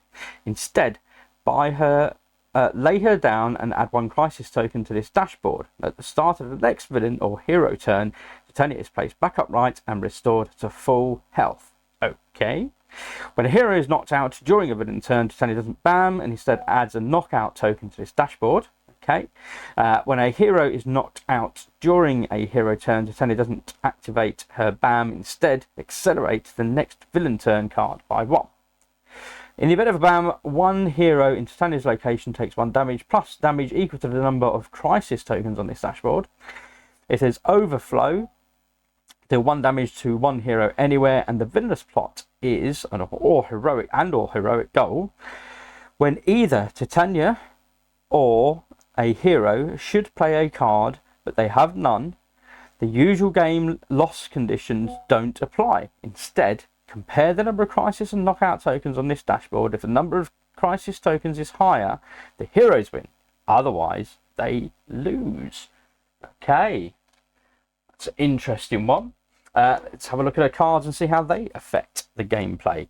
So we have Great Resistance. As long as 1 or more Great Resistance are in play, Titania ignores 1 damage each hero turn. So we have 2 of those. We have Double Feature. When she lands here, Titania's bams has an additional effect. If possible, also deal 1 damage to a different hero in Titania's location. So we've got 3 and 4 of those. And then we have the extra card that was referenced, which is Absorbing Man. So in the event of a bam, deal 1 damage to 1 hero in this location and in each location with a double feature threat. Absorbing Man ignores 1 damage each hero turn. When this threat is cleared, remove it from the game. There is a flipped side to this. As soon as the first threat is cleared, move this threat in Titania's location, if any, to the next clockwise location.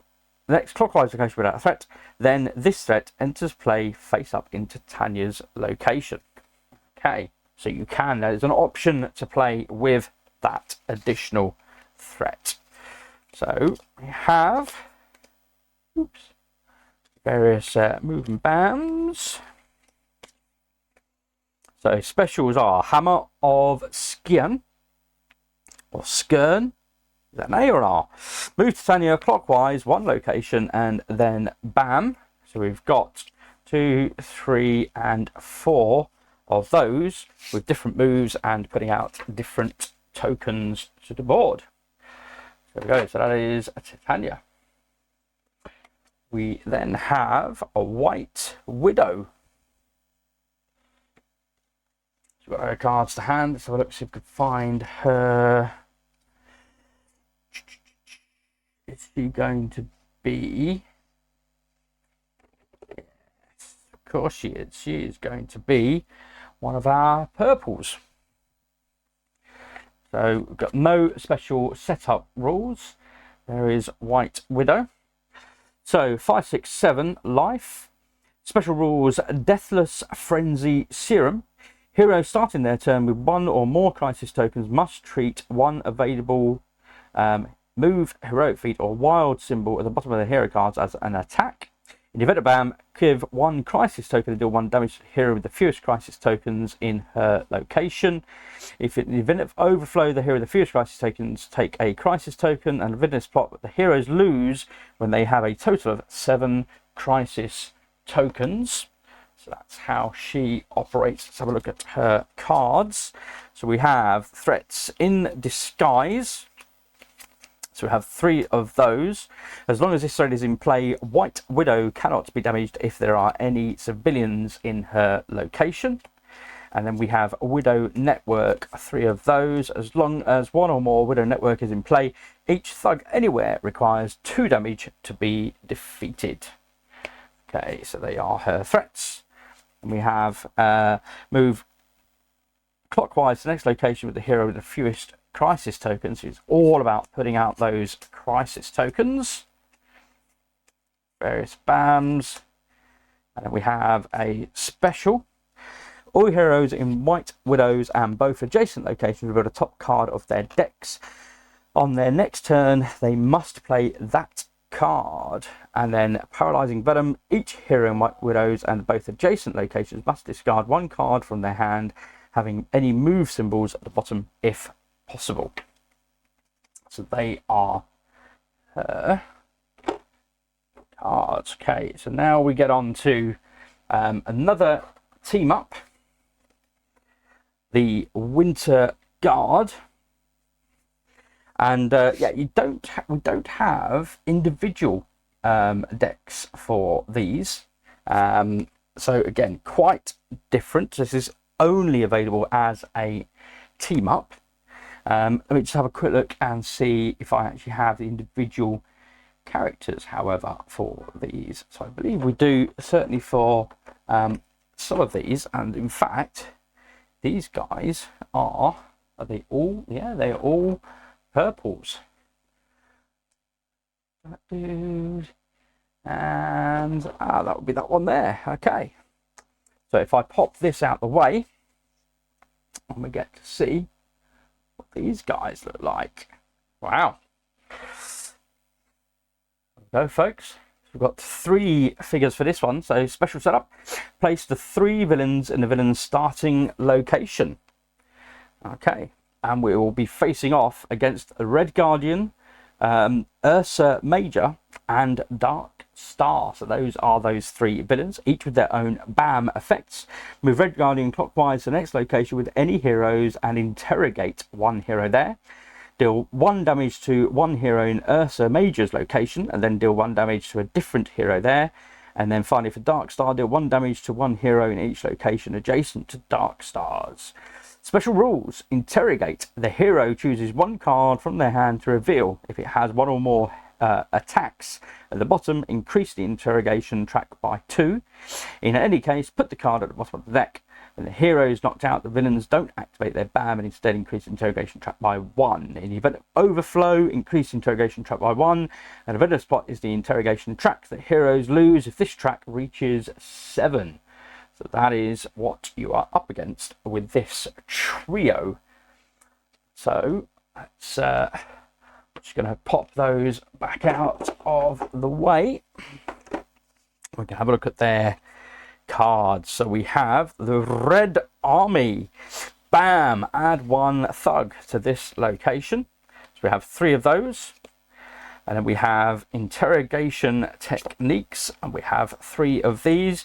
Interrogate 1 hero in this location. When this thread is clear, decrease the interrogation tracker by 1. So that's their threats. And then we have, and again, similar here, we've seen before, this is almost kind of mini Sinister 6 going on. So we have various movement and BAM effects for different characters activating and then another putting out tokens. So again, quite a different array of how these guys activate and interact. Let's just see if we've got a special. We have in fact got 3 specials, 1 for each of the villains. So Belt Buckle, deal 1 damage to one hero in each location adjacent to Red Guardians. If Red Guardian is not in play, draw and play an additional master plan card. That's a major. So he moves to the next location with the most heroes. He bams, and then wild and unpredictable, discard all civilians and thugs from Ursa Major's location. If Ursa Major is not in play, draw an additional card. And then finally Dark Star 2 and bam, Dark Force constructs. As long as this card is in play, face up at the storyline, damage dealt by a Dark Star is unpreventable. If not in play, draw another master plan card. Okay, so we've got a trio. And again, happy to stand corrected. Leave a comment below, let me know.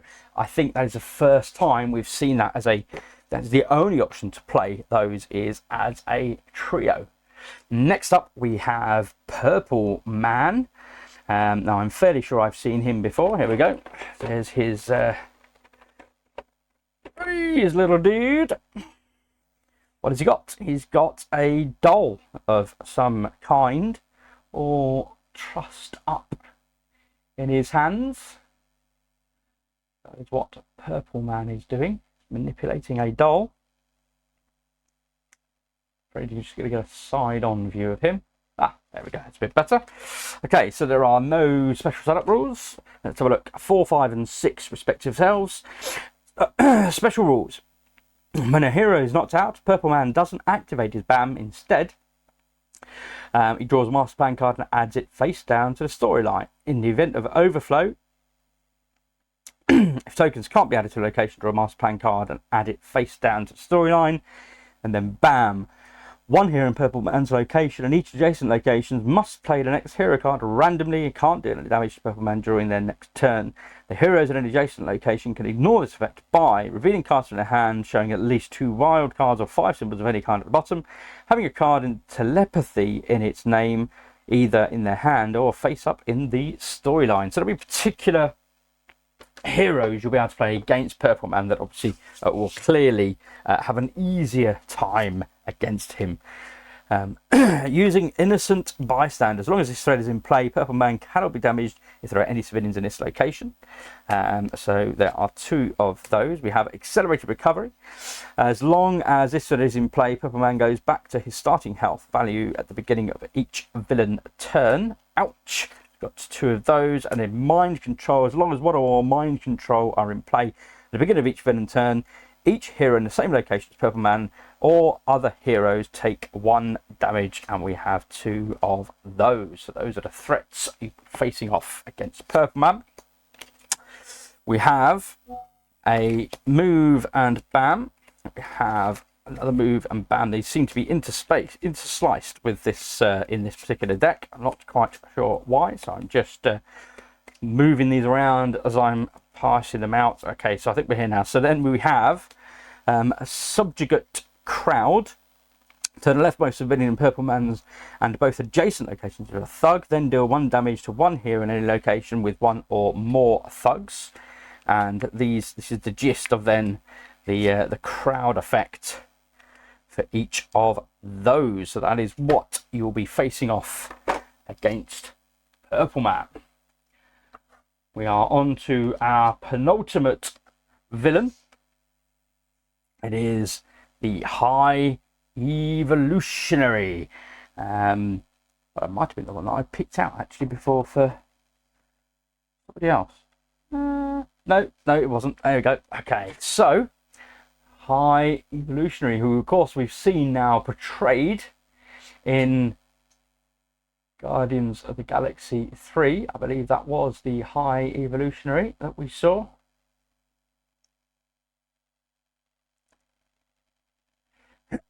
So that is him.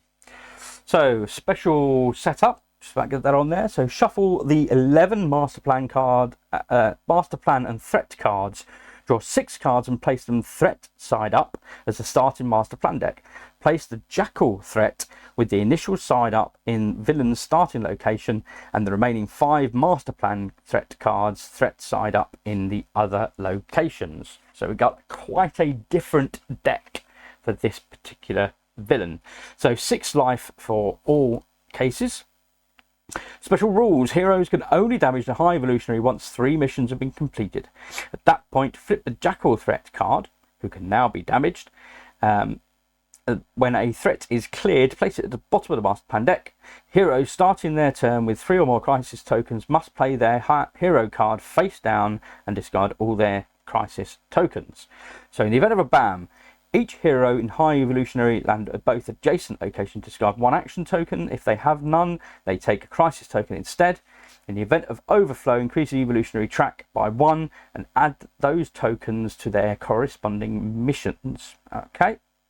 Evolutionary track, the heroes lose if he gets to 8 on the evolutionary track. So that is what he is trying to do. Let's have a look at his. So this is the jackal that they were making reference to. So this is the initial jackal. So in the event of a BAM, if there are no heroes in this location, move jackal clockwise to the next location without a threat. If possible, deal 2 damage to 1 hero in this location. This threat cannot be cleared by any means. And then there's a point where you would flip this over and then you would move jackal to the high evolutionary location if possible to deal 2 damage to each hero and villain in his location.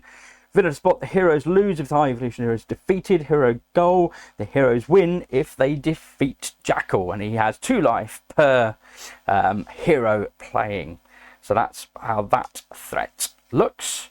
Other threats then include genetic manipulation, and these might all be genetic manipulation. In fact, they are all genetic manipulation. So one of each of your tokens, heroes ended their turn here in this location must discard 1 random card from their hand, and that is the entirety of his deck of threats. So all of the cards that he has are threats on one side, and then on the other are his actual playing cards. So we'll just have a quick look through those. Oops. So again, as you'd expect, the usual tranche of move and BAM, and then there is one final special card, which is de-evolution. Each hero in high evolutionary and both adjacent locations must discard all cards with special effects from their hands. And it doesn't say that this does not KO you. So yeah, if you have nothing but specials in your hand, you are KO'd. So again, something quite different from his deck compared to the others that we have seen. And then last but not least, we have Enchantress. So this is her deck as a single villain. Let me just see if I can find figure. Is that Enchantress? Yes. And it's interesting actually because the figure itself, because obviously like the headgear and everything, it does make her look. Apologies, it was all green, so the green screen's going to be having a field day again. But yeah, so it's interesting with the headdress and everything. It does actually make her look quite Wanda.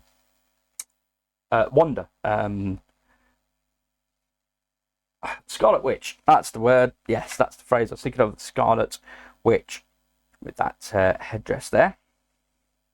But yes, lots of runes. So Enchantress, I'm guessing, would be a nature witch, going by those, and obviously watching the likes of Agatha at the moment on Disney Plus. So let's have a look. Special setup, and again, apologies, you're not going to be able to see that there. Okay, so special setup. Oops, for what it's worth. There, so place the Scourge, the Executioner threat in the villain's starting location, and then choose 9 henchman threat cards belonging to any other villains. They must have a health value and no reference to a specific villain dashboard or component. Shuffle them to create a henchman deck, and then place the top cards in the 5 locations with no threat.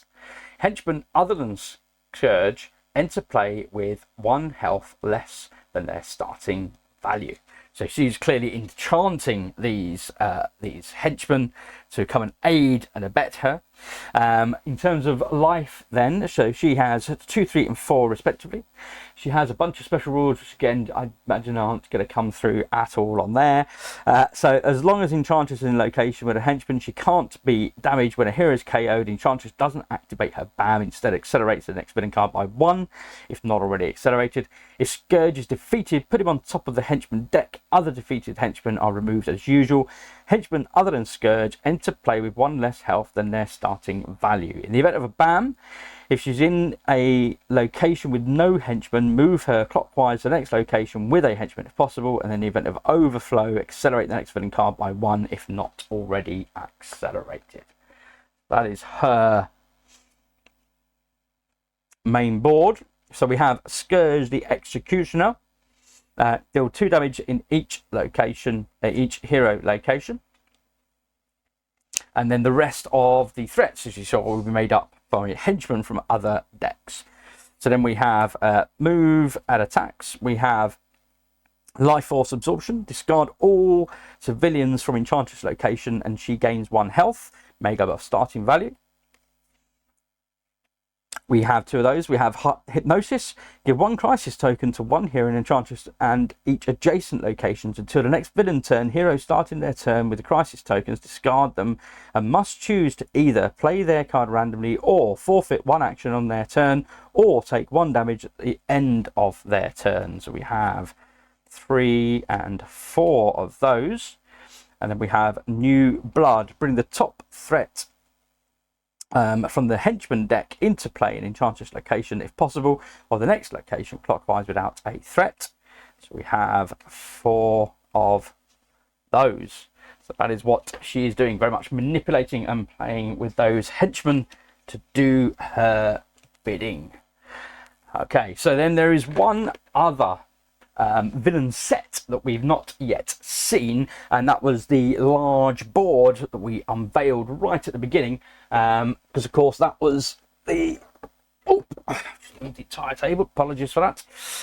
So that was of course the prime stretch goals that came as part of this Kickstarter, right, very first thing that was unlocked, and of course that was the Wrecking Crew. So there was reference to that early on with the crowbar, which you can see very well displayed. So you again are playing all 4 villains to play through this, and there are various special rules. Let's see how well this comes through, if at all. Yeah, not much. Okay, so special rules. When Wrecker moves, the crowbar token goes with him. When Wrecker is defeated, the crowbar stays in its location and no longer moves. When a hero is knocked out, the villains don't activate their BAM. Instead, increase the loot track by 1. When all 6 threats have been cleared, the villains become under pressure and vulnerable to damage. So you've got all 6 threats that need to be cleared. We have then Wrecker, Bulldozer, Pile Driver and Thunderball all acting together as a team. So 4, 5, 6, 3, 4, 5, 2, 3, 4 and 2, 3, 4 on their health respectively. In the event of a BAM for Wrecker, deal 2 damage to 1 hero anywhere, then add a thug and a civilian to Wrecker's location. For Bulldozer, move Bulldozer clockwise to the next location with any heroes and then deal 1 damage to 1 hero there. If Bulldozer is in the crowbar location or adjacent one, then deal 1 more damage. For Pile Driver, deal 1 damage to 1 hero in Pile Driver's location. If Pile Driver is in the crowbar location or an adjacent one, deal 1 more damage and add a civilian to this location. And then finally for Thunderball, deal, in the event of a BAM, deal 1 damage to 1 hero in Thunderball's location or adjacent location. If Thunderball is in the crowbar location or adjacent one, deal 1 more damage and add a thug to that location. It's all about that crowbar, folks. Okay, so the event of overflow, increase the loot track by 1, and the villainous plot, of course, is this loot track. So we lose if they get to 10. That's what they are trying to achieve. So let's have a look, see if I can find these 4, sorry. So there is Wrecker. Just gonna flip this over here. Okay, so we have Wrecker with his trusty crowbar, as you can see. We have Bulldozer situated helpfully right next to Wrecker. There we go, with his glorious face mask. And it's interesting because it almost looks a bit like Juggernaut in the new Wolverine and Deadpool film was kind of that topless Juggernaut look with that headpiece there. We have Pile Driver. There we go. This is him ready for a fight.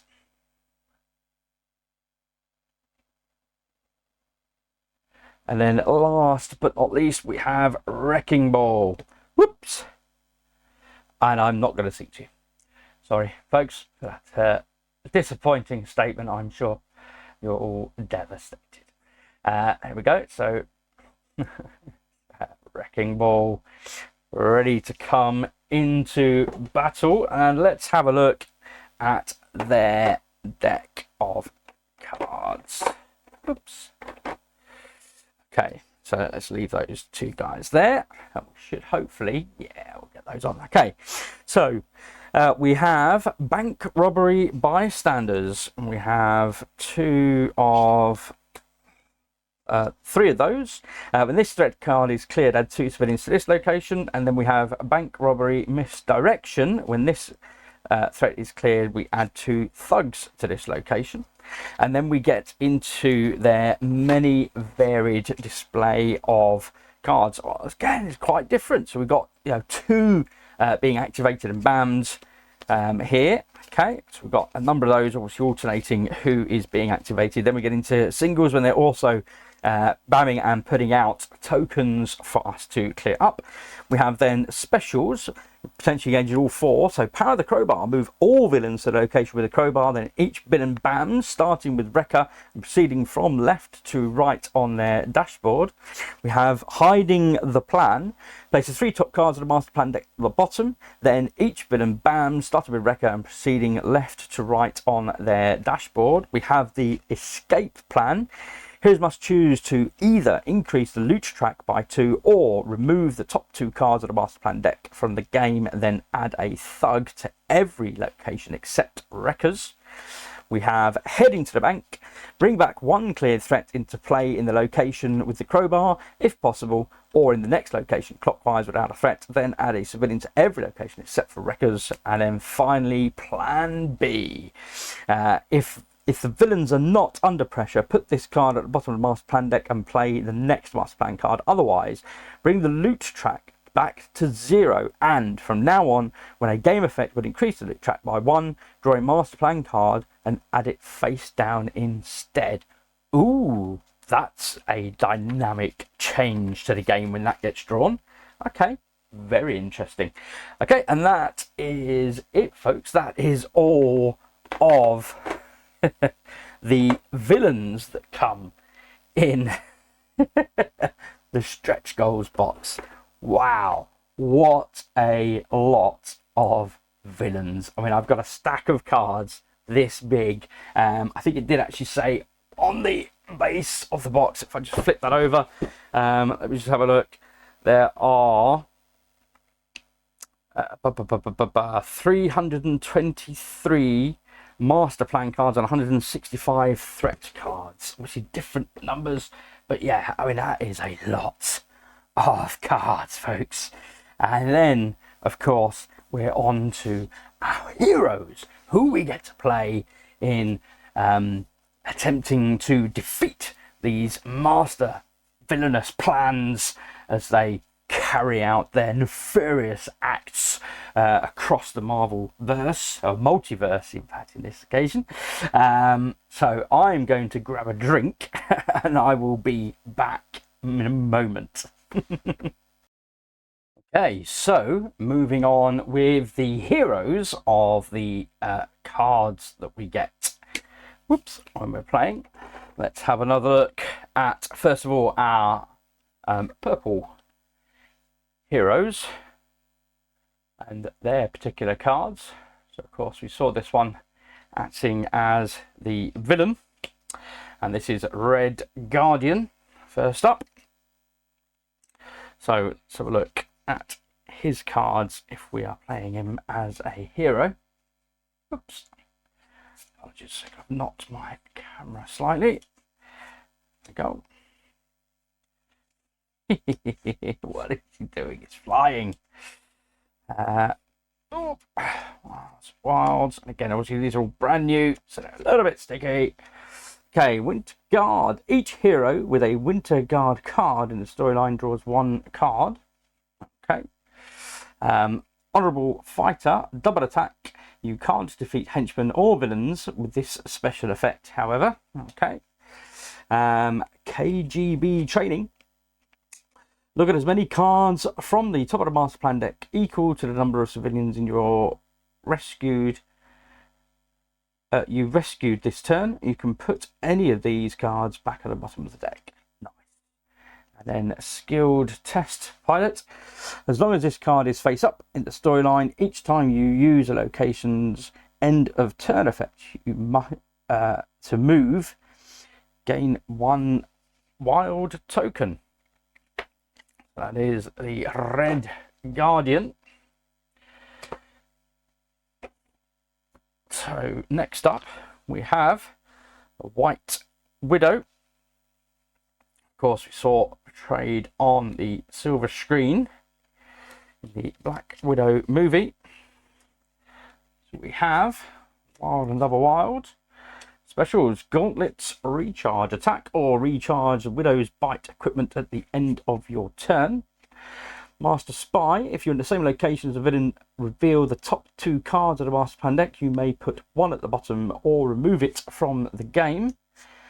Master Fighter: until the beginning of your next turn, you may redirect the first damage that you would take during a villain's turn to a thug in your location. Nice. Got a couple of those Master Fighter cards as well, and then icons. Very good, like that. Definitely some good play possibilities here. We have Ursa Major, and of course I'm flipping the cards because I don't know who all these people are. Get to know them. There we go. So we have Ursa Major with a move. Various icons. Specials include then a Winter Guard. Each hero with a Winter Guard card in the storyline gains an attack token. Wild and Unpredictable. Move and attack. If you use this, you must play your next hero card randomly. I've got two of those, and in fact 3 of those. Okay. Interesting. So moving on swiftly, we have Dark Star. Whoops. There we go. Okay. Let's have a look at her cards. Go through the token cards. Oops. First of all.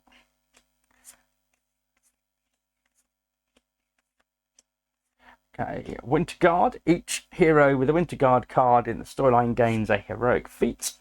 You can see obviously how these all work together as a team. Dark Force constructs perform any combination of 2 attack heroic feat split as you like in your and adjacent locations. Nice. 2 of those. And then finally, Dark Force teleportation. As long as this card is face up in the storyline, when you perform a move, you can move to any location. Nice.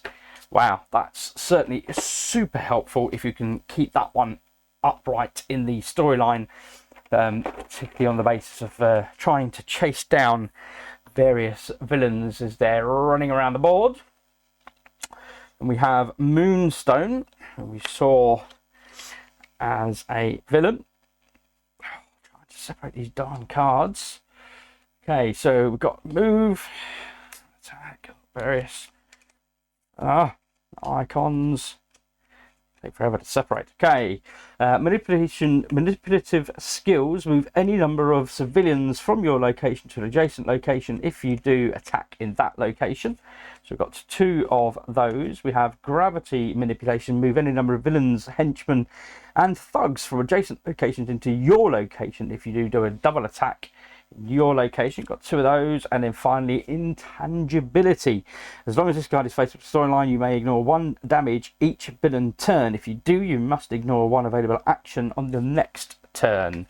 Okay, something to keep track of there, which if you've been watching my playthroughs, certainly one of those things that I struggle with.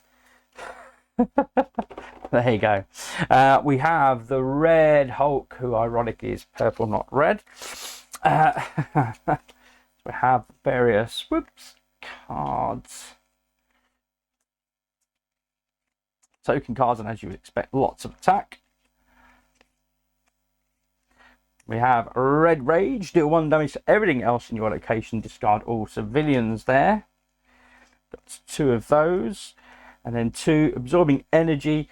Each other hero in your and both adjacent locations must discard 1 card with a special effect from their hand. If they have any, gain 1 wild token for each card discarded this way. 2 of those. So that is it for Red Hulk. We have, and I really like this one, Dark Child. Like I say, I think I'd like to think my 14-year-old would love to play her.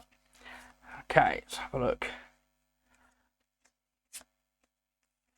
Reminds me a bit of Magic, that sword, I have to say. So she's got a soul sword. Deal 1 extra damage to any villain, henchman, or thug in you deal any damage to this turn. Nice. Combined with a double attack. She has stepping discs. You may move to any 1 location. 2 of those. We have sorcery. In your and adjacent location, do a heroic feat or a attack, or one hero there draws 1 card. It's a heal. Nice. And then we have time travel. Swap this card with any of your face-up cards in the storyline. That card becomes the one you played this turn. And then finally, portal to limbo. As long as this card is face up to storyline, at the end of your turn, you may move to the limbo card. You may bring other heroes to your location with you. That is Dark Child.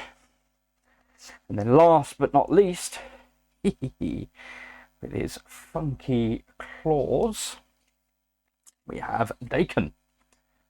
Let's have a look. His array cards, and his specials are learning to be a hero. During the next villain turn, you gain a heroic token for each damage you take. Got 2 of those. We've got Superhuman Tracker. Move to any location with a henchman or villain, then do an attack there. We have Claws, unpreventable at 1 point of damage in your location. And then Healing Factor, as long as this card is face up at the storyline, at the end of each villain turn, if you have less than 3 cards in your hand, you may draw a card. Nice. And then Pheromone Control. As long as this card is face up at the storyline, if you start a villain turn alone in a location with a henchman, attach a stun token to them. Their BAM is cancelled this turn and the token is discarded. Okay. So that is it for our purple characters. We are on to our straight heroes, and let us start with very impressive sculpt. I love this. This is great. This is Agent Venom. I just love that.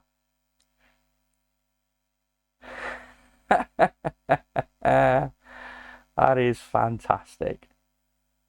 Do love a good sculpt. Okay. Let's have a look at his cards. Try and separate them here. Okay. So,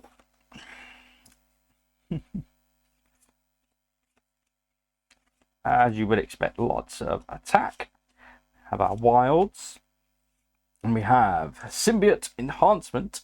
If the Symbiote Suit card is face up at the storyline, you may add up to 3 crisis tokens to it.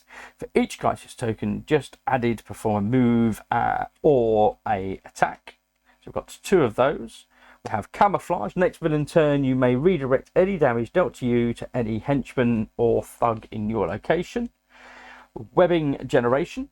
As long as this card is face up at the storyline, if there are no move symbols at the bottom of the last 2 hero cards at the storyline, you may perform 1 free move on your turn. And finally, Symbiote Suit. If there are 3 or more crisis tokens on this card, you must play your next hero card randomly and then discard all crisis tokens from here. That is how that works. But yeah, very tasty sculpt and a pretty impressive array of powers as well. Okay, so we have, oh, was that one? Megan. Forgive me because I don't know who these people are. Okay, so we have a double wild to start off with. Wow, a whole deck of specials. Okay, Energy Blast, do 2 points of damage in an adjacent location. Metamorphic Power Duplication, use a special effect of another hero's face-up card in the storyline. Elemental Manipulation Fire, do an attack in each adjacent location.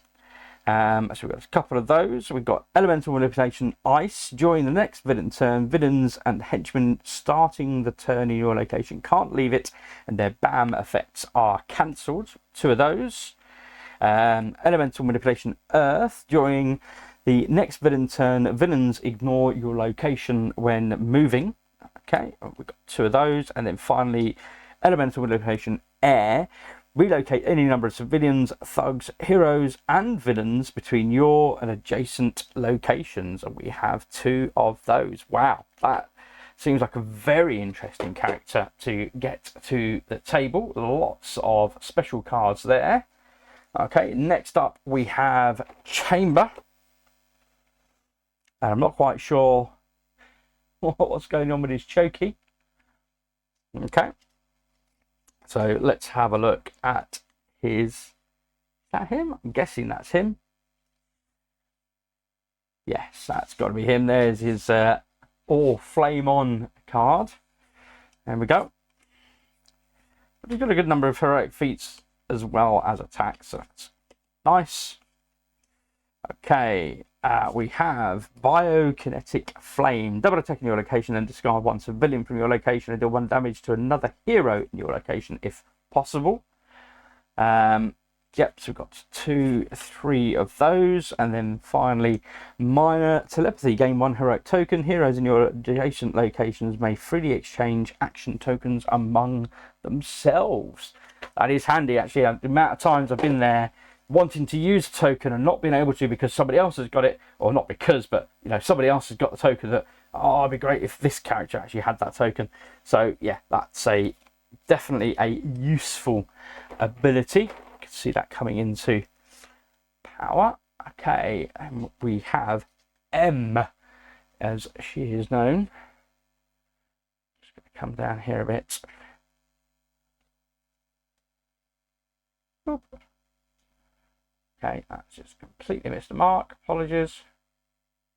There we go. Okay, so I should be back on track. So here we go. So we've got a wild and a wild and a wild. Wow, and a double wild. Okay. Then we're into specials. Gosh. Okay.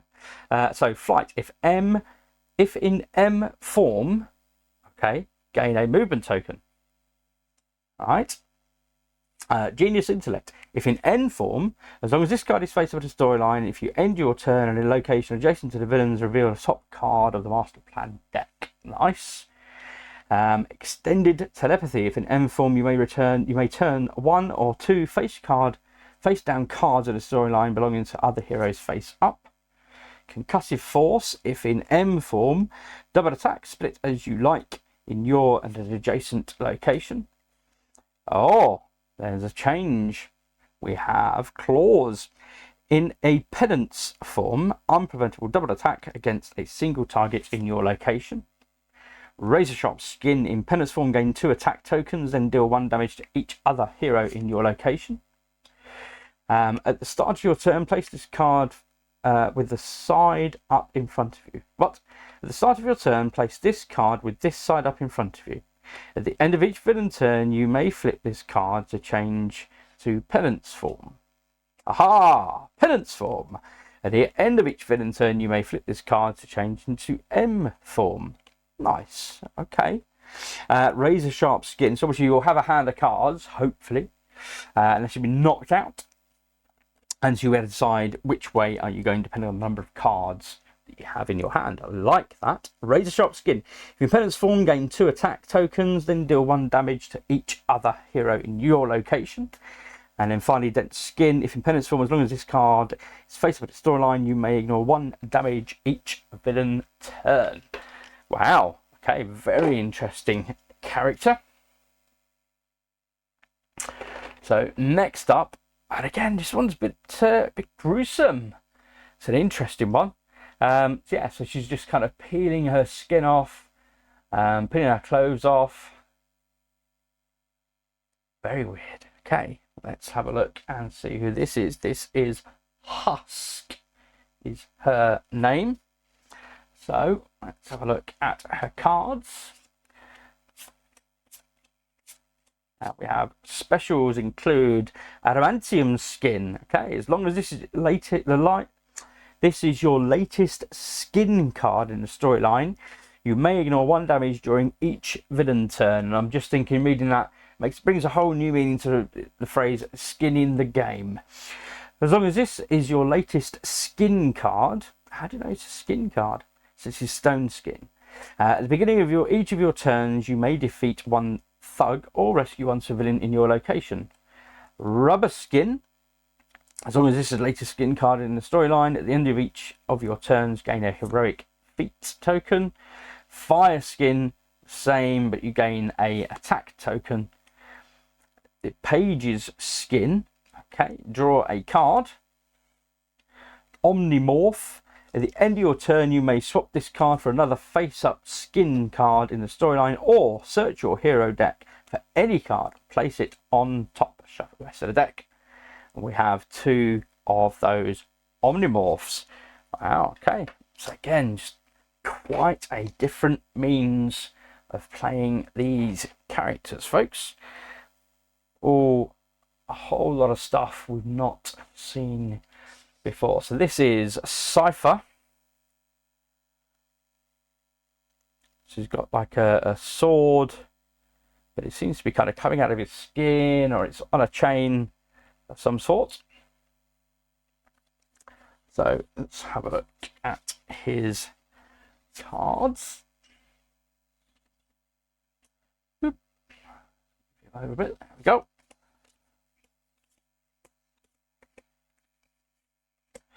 So we have a gifted intelligence. 1 hero in your location gains a heroic feat token. So we have 3 of those. We have techno-organic feeding. Draw 1 card, then discard 1 crisis token from your location or for another hero in your location if possible. And finally, Omni Translation. As long as this card is face up in the storyline, heroes in your location can freely exchange their move, heroic feat, or attack tokens among them and with the pool during their turn. Ooh, very interesting. Okay, so as long as you have a token, you have the ability to have effectively any token. Wow. Okay. This is another one of those more dynamic miniatures. I really like this one. Of course, this is Captain Britain. However, this is with Betsy Baddock rather than Captain Carter. There we go. So Captain Britain. Let's have a look at her cards.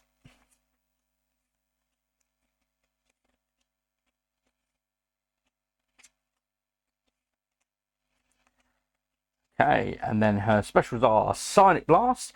Attach a stun token to a villain or henchman in your location. Next villain turn, their BAM is cancelled. The token is discarded. So we've got 2 of those. And then we have Master Telepathic Fighter. We've got 2 of those. So in the next villain turn, if the Master Plan card has a BAM on it immediately after the villain movement, you may attack in your location. So that's what she is bringing to the field. So next up we have Aurora, and again I have a feeling that Aurora was featured in that Gifted show I was mentioning earlier. It's always quite a good portrayal of some of the X-Men before they were allowed to refer to mutants and X-Men. But it was definitely that whole kind of being driven underground and yeah, are you registered? All that stuff. Recommend it. Be good if they did another series of that, to be honest. Another season. Alpha Fight. Gain a move or heroic feat token for each face-up Alpha Fight card in the storyline. Okay.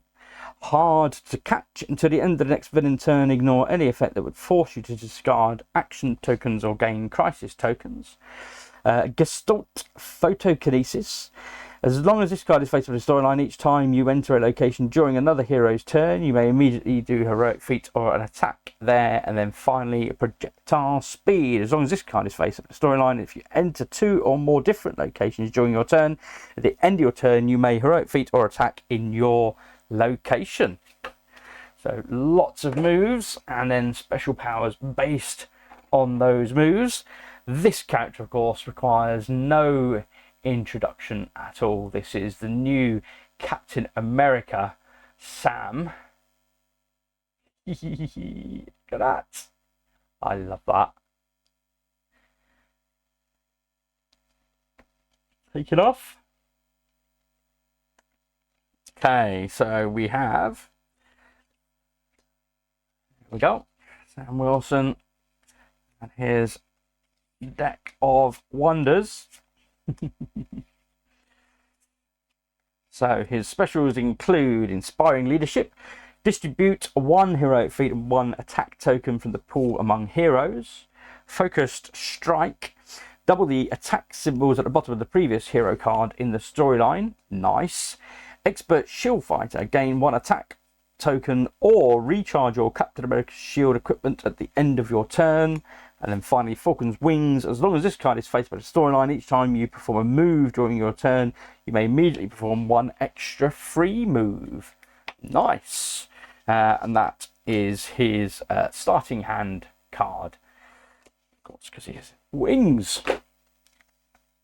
Very good. Okay, now I don't think I've come across this character before. This character is Deathlock. Bit of a view. Okay. So certainly looks interesting with his eye bulging out there. So we've got various tokens. As always, really appreciate all the varied artwork on these cards. So specials include Massive Weaponry, gain 1 attack token. This turn you may treat move and heroic feat tokens as attack tokens as well. Cybernetic Repairs, gain 1 heroic token. If you have 1 or 2 cards in hand, draw a card.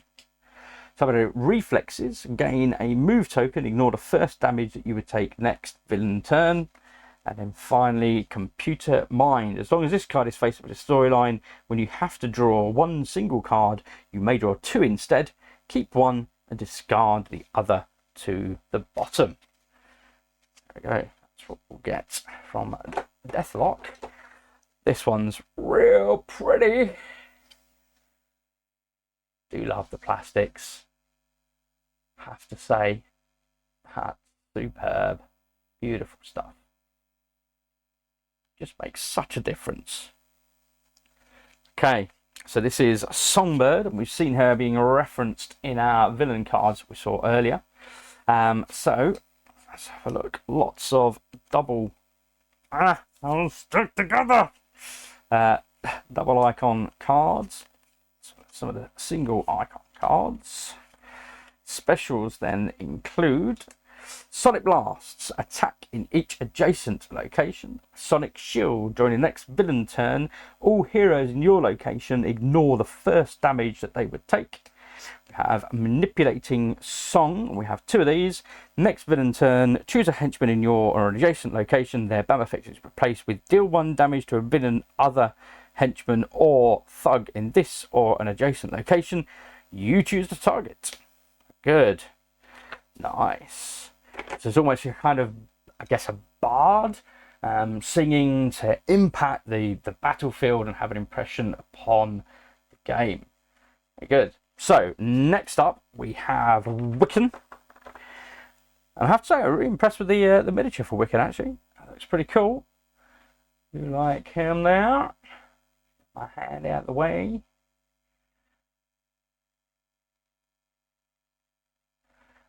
Very good, very active pose like that. Okay, so these cards.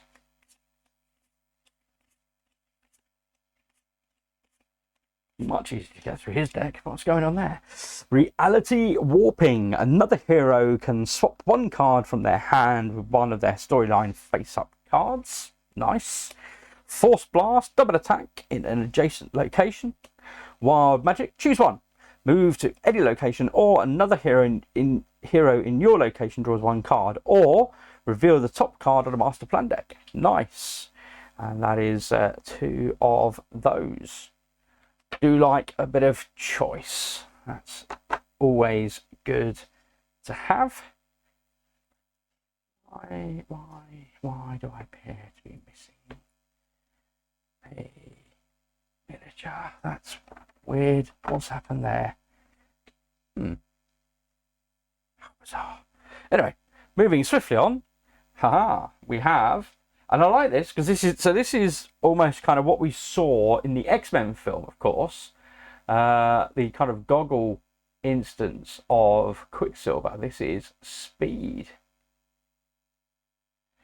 And I thought it was a fantastic portrayal. I particularly love the canteen scene as they go and break out.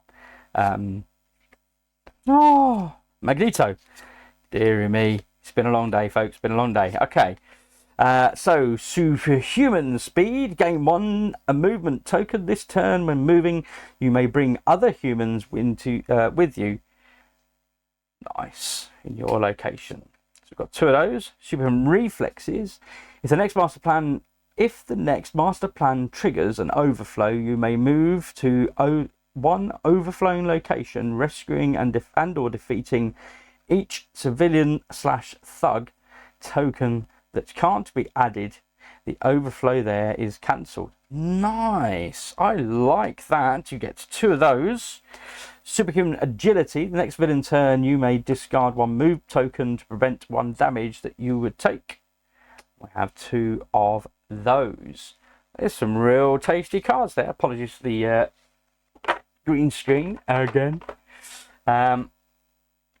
Very good, like that. And we have Patriot. Here we go. He's got a different style shield as our Patriot, other than the round Captain America shield. So let's have a look at his cards. I think some of these are going to be stuck together. Okay. Okay. Specials include capable leader. Give a wild token from the pool to another hero. We have 2 of those. We have throwing stars. Attack against up to 2 different targets in an adjacent location. And finally, skilled tactician. Move a threat from your location to an adjacent location with no threat. Good. We have, next up, Kid Loki. There we go. Sat on a... What is he sat on? I have no idea.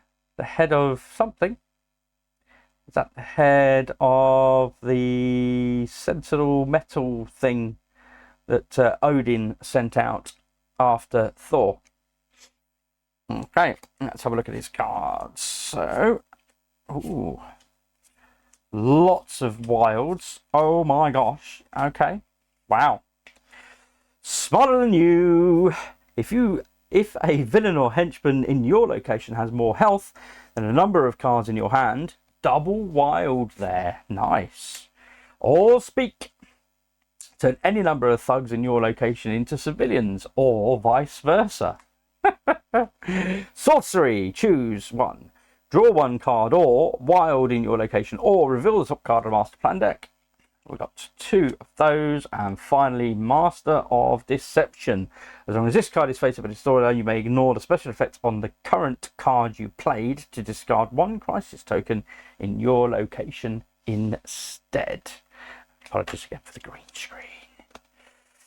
Where did he go? There he is. So we are on to the black. Knight, which we have seen alluded to, of course, at the end of the Eternals.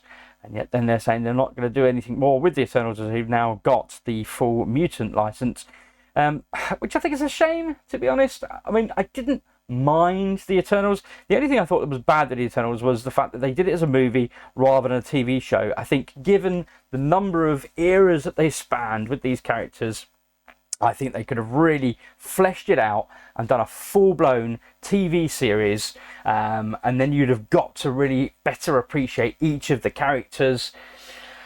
But there it is, that's the way it is. Okay, so anyway, Black Knight, which we'll hopefully will see at some point on the big screen. Where's his horse, man?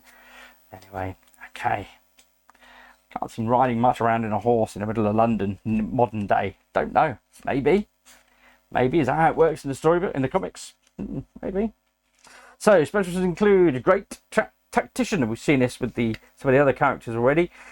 Each other hero may move to a location adjacent to them, containing a villain, henchman, or no empty thug or civilian slots. So although it's the same name, it's a different card. Science and magic this turn. For each action token you place on a threat, place one additional action token. Okay. Abaddon Shield, ignore the first damage you would take during the next villain turn. And finally, Brave Steed. See, I mean, that's a Pegasus as well. Come on, where's my Pegasus? As long as this card is face up in the storyline, you may perform one free move during your turn. The first time you are forced to discard a card from your hand, flip this card face down instead. Nice. And I think that's a cracking miniature. A Black Knight. Okay, who have we got next? And this one kind of reminds me a bit Banshee-ish with the colours, etc.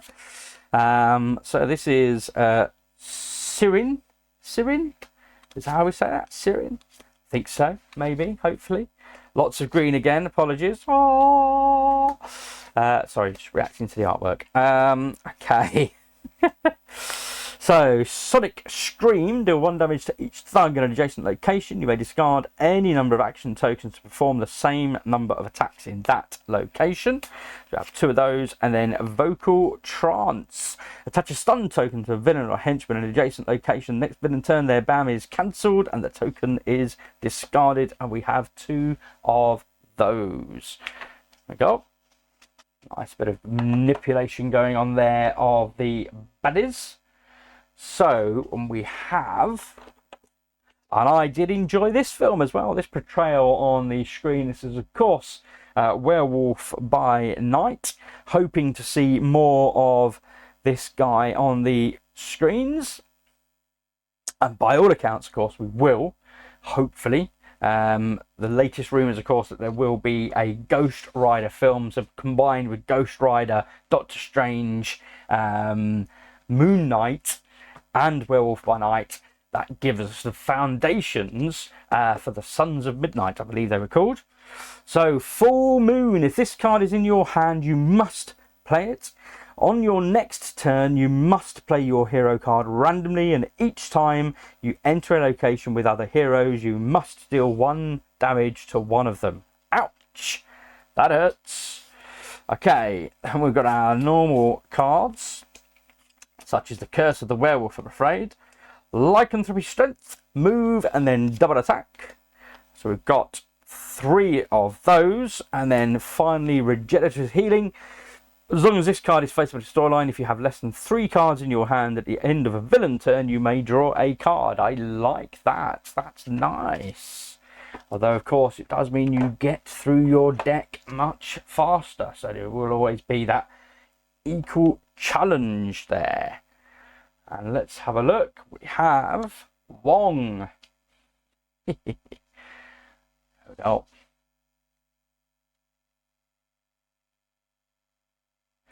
Stationed at the Sanctum Sanctorum, of course, ready to guard, protect. So let's have a look at these cards. And stepping through the portal, love it. And specials include Martial Artist. This turn you can treat an attack at the bottom of your previous card in the storyline as a double attack. Nice. You can treat attack at the bottom of the previous card in the storyline as double attack. So I wonder that potentially because 4 points of damage in the event of there being a double attack already there. Nice. Move to any location. You can bring other heroes in your location with you with teleportation. And then finally, protective shields.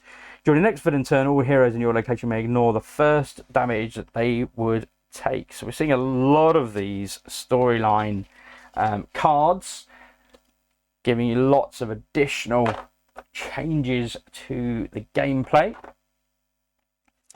And I was kind of surprised at this one. It wasn't who I would have thought, although looking at the base, it is definitely a monster she is stood upon. This is, of course, Elsa Bloodstone, which is cool. A great little miniature.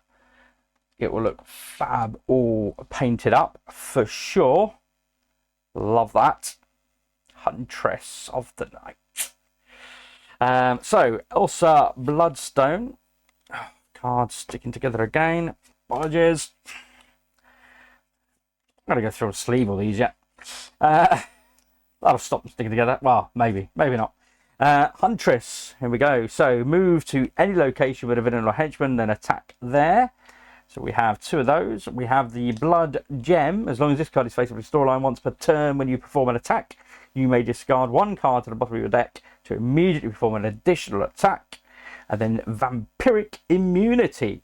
As long as this card is faced with the storyline, you can't get crisis tokens from villains or henchmen's BAM effects. Nice. So I can certainly see there being a number of those villains that she would definitely be well versed to face off against. Then we have an amazing miniature. This absolutely deserves a limelight. Look at that. Oh, that's so cool. That is so cool. Ghost Rider Johnny Blaze. Oh, that is flipping amazing. Cannot wait to get that to the painting table. Woo, man. Sorry, you can tell I'm excited for that one. Okay, let's have a look at his cards. Let's hope these do him justice. Okay, so we have specials including defeat all thugs in your location. Nice. Regenerative healing factor. If you have 1 or 2 cards in your hand, you may draw a card. Hell Firestorm. Triple attack, split as you like in your and adjacent locations. Sin removal. Turn each thug in your location into civilians. And we have 2 of those. Love it.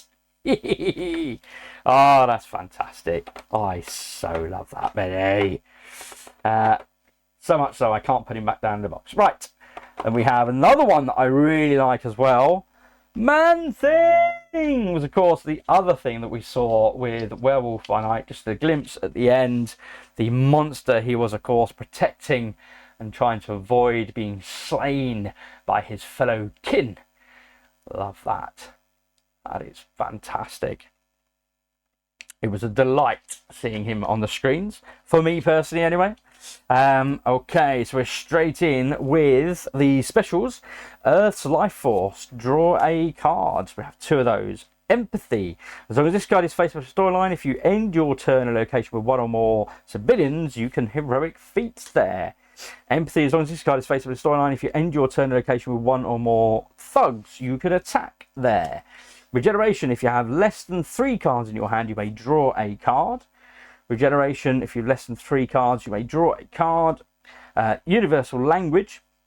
As long as this card is faced with a storyline, you may treat all of your actions as wild tokens. Nice. Reality Displacement. Choose another hero in your location and remove them from play. Okay. Keep any tokens. The player resumes playing on their next turn with a different hero, starting from the location you're currently in. Wow. Acidic Touch. As long as this card is faced up in the storyline after a villain or henchman bams in your location, deal 2 damage to them.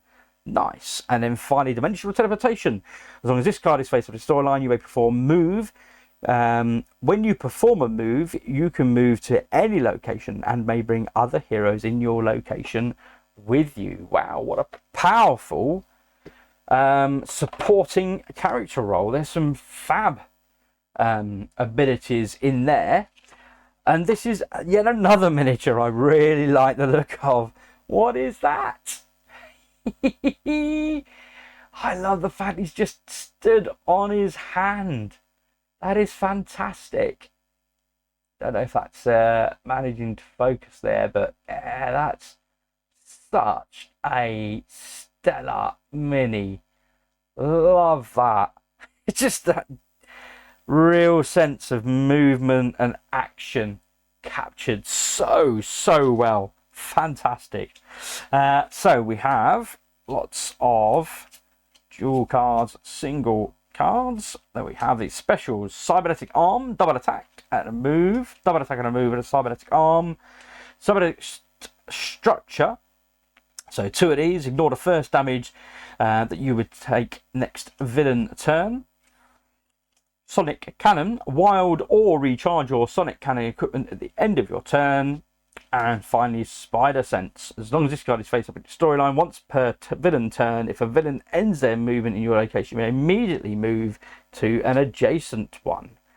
There's his starting hand card. Fantastic. Love that. So cool.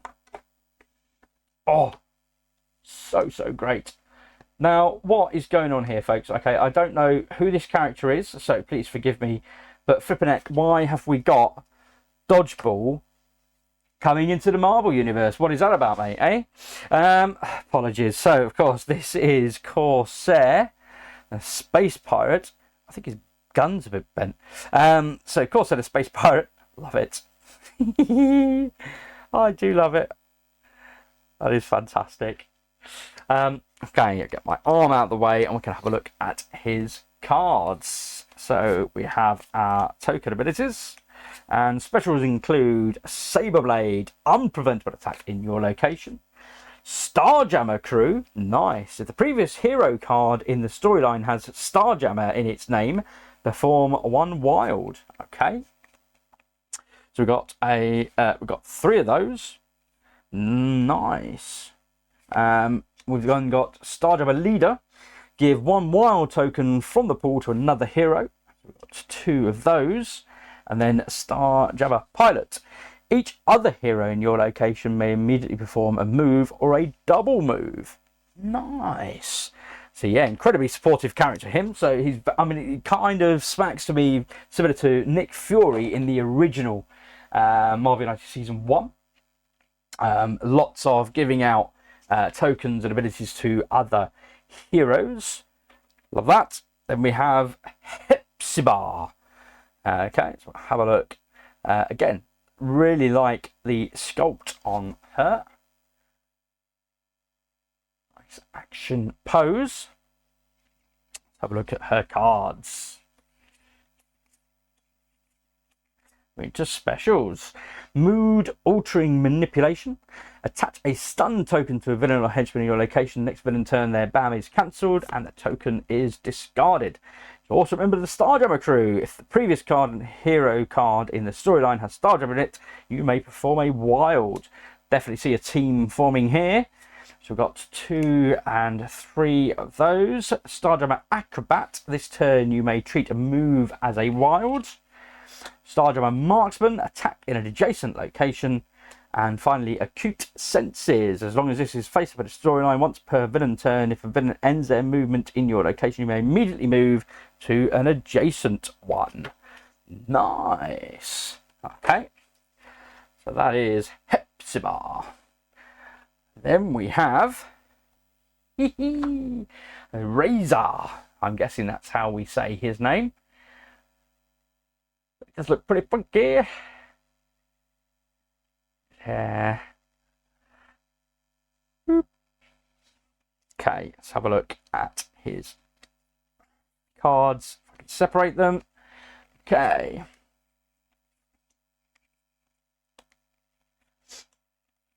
So specials include Expert Marksman. So attack in an adjacent location. We've got 2 of those. Then we're back into Starjammer territory. If the previous card in the storyline Starjammer in, then you may perform a wild. So we've got 2, 3 of those. Stardom Swordsman, attack, and then if you defeated one or more thugs this turn, you may attack again. We have 2 of those. Go. And a nice little sculpt to boot. Okay. We have... This dude reminds me... What does he remind me of? He reminds me of... I'm trying to think now. Was it He-Man or was it Thundercats? It might have been the Thundercats that had the great big... And apologies, IP alert, right? However, I think it was Thundercats that had that great big lizard that was, of course, trying to support Mum-Ra. I think would have been the big baddie in Thundercats, but that's what Rat reminds me of. But that is Chu, I believe, is his name. Chu. Chod. Chod? Chu. Hard for me to work out. It's flipping fonts.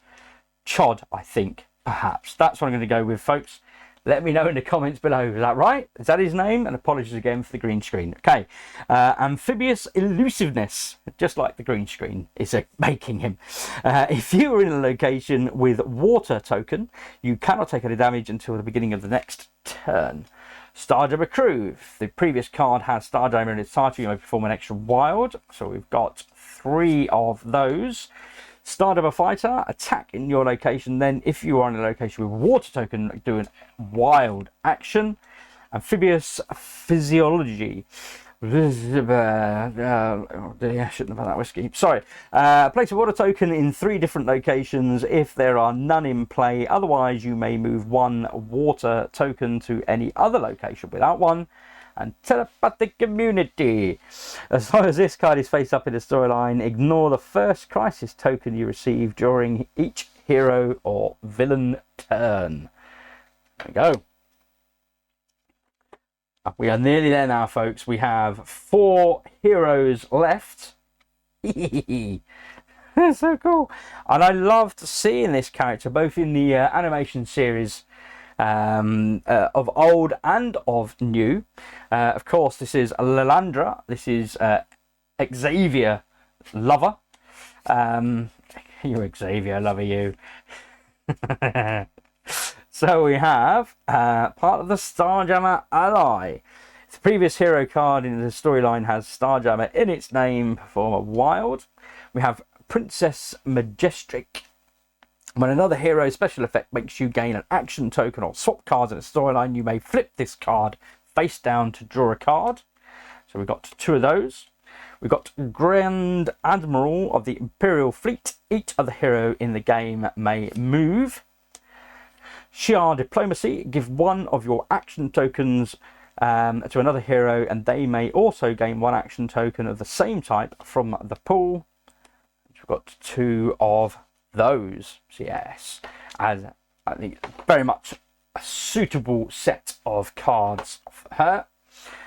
And then last but not least, before we go on to our huge heroes, we have Havoc X Factor. So again, I think we saw Havoc in Marvel United Season 2. So this is another iteration of Havoc, slightly modified powers and cards. Let's have a look at what we have for him in this iteration. So, loving the artwork of these cards. Fantastic. His specials include release Plasma Blast, discard 1 wild token to do a triple attack in an adjacent location. Nice. We've got 3 of those. And then finding an energy absorption. As long as this card is faced with a storyline at the end of each villain turn, gain a wild token unless you already have any. Nice. Like that. So you're just going to keep that going. Keep those wild tokens coming. Okay. For which to do, I'm afraid I'm going to have to do this one next. Which of course is Stature. I think I'm going to have to zoom out. She's too big to fit on the screen as she is, I'm afraid. So, stomping away through a house. Love it. Fantastic. Stature. Let's have a look at her cards. Hopefully you'll see them from there. A bit more zoomed out than before. And her specials include Grow, bigger than that, Move, and then double attack against a single target in your location. Shrink, you cannot take any damage till the beginning of the next turn. Pim Particles, of course, what else? Gain 1 move or 1 heroic feat token. Gigantic Size, as long as this card is faced with a storyline, each time you enter a location with no other heroes, you may attack there. Each time another hero enters your location, they must discard a card. Ooh. And then Increased Size, and this is a negative if you've seen it a few times now with the black background. This card doesn't count as one of your 3 starting hand cards. You start the game with a total of 4 cards in your hand. That is a free starting card. What? But it's a wild, folks. So, extra bonus. And then last but not least, in the stretch goal box, and I love, look at that. And there she is. She's Moon Girl and Devil Dinosaur. And I've really been enjoying the animation of this actually on Disney Plus. Can recommend. It's quite quirky. It's got a very stylized graphics to it and feel and sense, but very delightful, have to say. Okay, so Moon Girl and Devil Dinosaur. Let's have a look at their cards. Loving that. Fantastic. Whoops. Okay. So her specials include Super Genius Intellect. Gain 1 wild token. This turn you can treat all your action tokens as wilds. Nice. So we've got 3 of those. And then finally, Raging Dinosaur. As long as this card is faced with a storyline, when you enter a location with no other heroes, you may attack. If you do, discard 1 civilian from that location, if any, because they run away scared. Because it's a freaking dinosaur, man. Of course, what else would they do? But yeah, loving that. Okay, folks, that is it for the miniatures. Many miniatures and lots of cards. There is one, of course, one final deck of cards that I did mention at the beginning. Oh, in fact, there's 2 lots of cards, apologies. So before going into those, there are, of course, a number of equipment cards. So let's dig into those equipment cards and then we can go on to the final, which is with the stretch goals that were included were some Kickstarter exclusive team decks. So we have those to have a quick look at as well. But we won't go into full details on those, but we'll just go. Boop. Okay. We have it. Right. So let's have a look. Oh, of course. Here we go. We have the Dark Hold. Whoops. So use on your turn, reveal the top card of any deck and then turn this face down. To recharge at the beginning of your turn, discard a civilian or thug token from the corresponding mission. If not yet complete, to turn this face up. Ooh, interesting. A dilemma. Okay, we have a Vibranium Spear. Use on your turn to defeat a thug in your location and or an adjacent location, then turn this face down and then it's removed from the game. We have Battlesuit for Nick Fury. Permanent. During each villain turn, ignore 1 damage from henchmen in your location. Use at the end of your turn, gain an action tokens matching the symbols at the bottom of the hero card that you played this turn. Then turn this face down. Nice. And then it's removed from the game. I am liking the fact that we've got lots of equipment for other characters throughout the 3 seasons that we've already engaged in, which is great. So this is for Namor. He has his trident. Use on your turn, choose 1 move or attack in an adjacent location or ignore the first damage you would take next villain turn. Then turn this face down. So to recharge at the end of your turn, remove 3 civilians from the rescue civilians mission. Oh, if not yet completed. Wow, that is costly to recharge, folks. We have Moon Knight Suit. Love it. Permanent. During a villain turn, you may discard 1 action token to ignore the first damage that you would receive. If this card is turned face down by any effect, remove it from the game, because of course that doesn't turn it face down, it's just permanently there. We have Crescent Darts. Love it. Use on your turn, attack an adjacent location, then turn this face down. To recharge at the beginning of your turn, discard 1 action token to turn this back face up. We then have Mockingbird's Battle Staves. Use on your turn to attack in your location. Then if you defeated 1 or more thugs this turn, you may perform an extra attack. Then turn this card face down. To recharge during your turn, discard 2 moves or 1 heroic feat to turn this back face up. Okay. In addition to that, no, it's it's a different character. Sorry. So Soul Sword for magic. Use on your draw card step. Instead of drawing the top card of your deck, search for a Soul Sword card and draw it. Shuffle the deck and then turn this face down.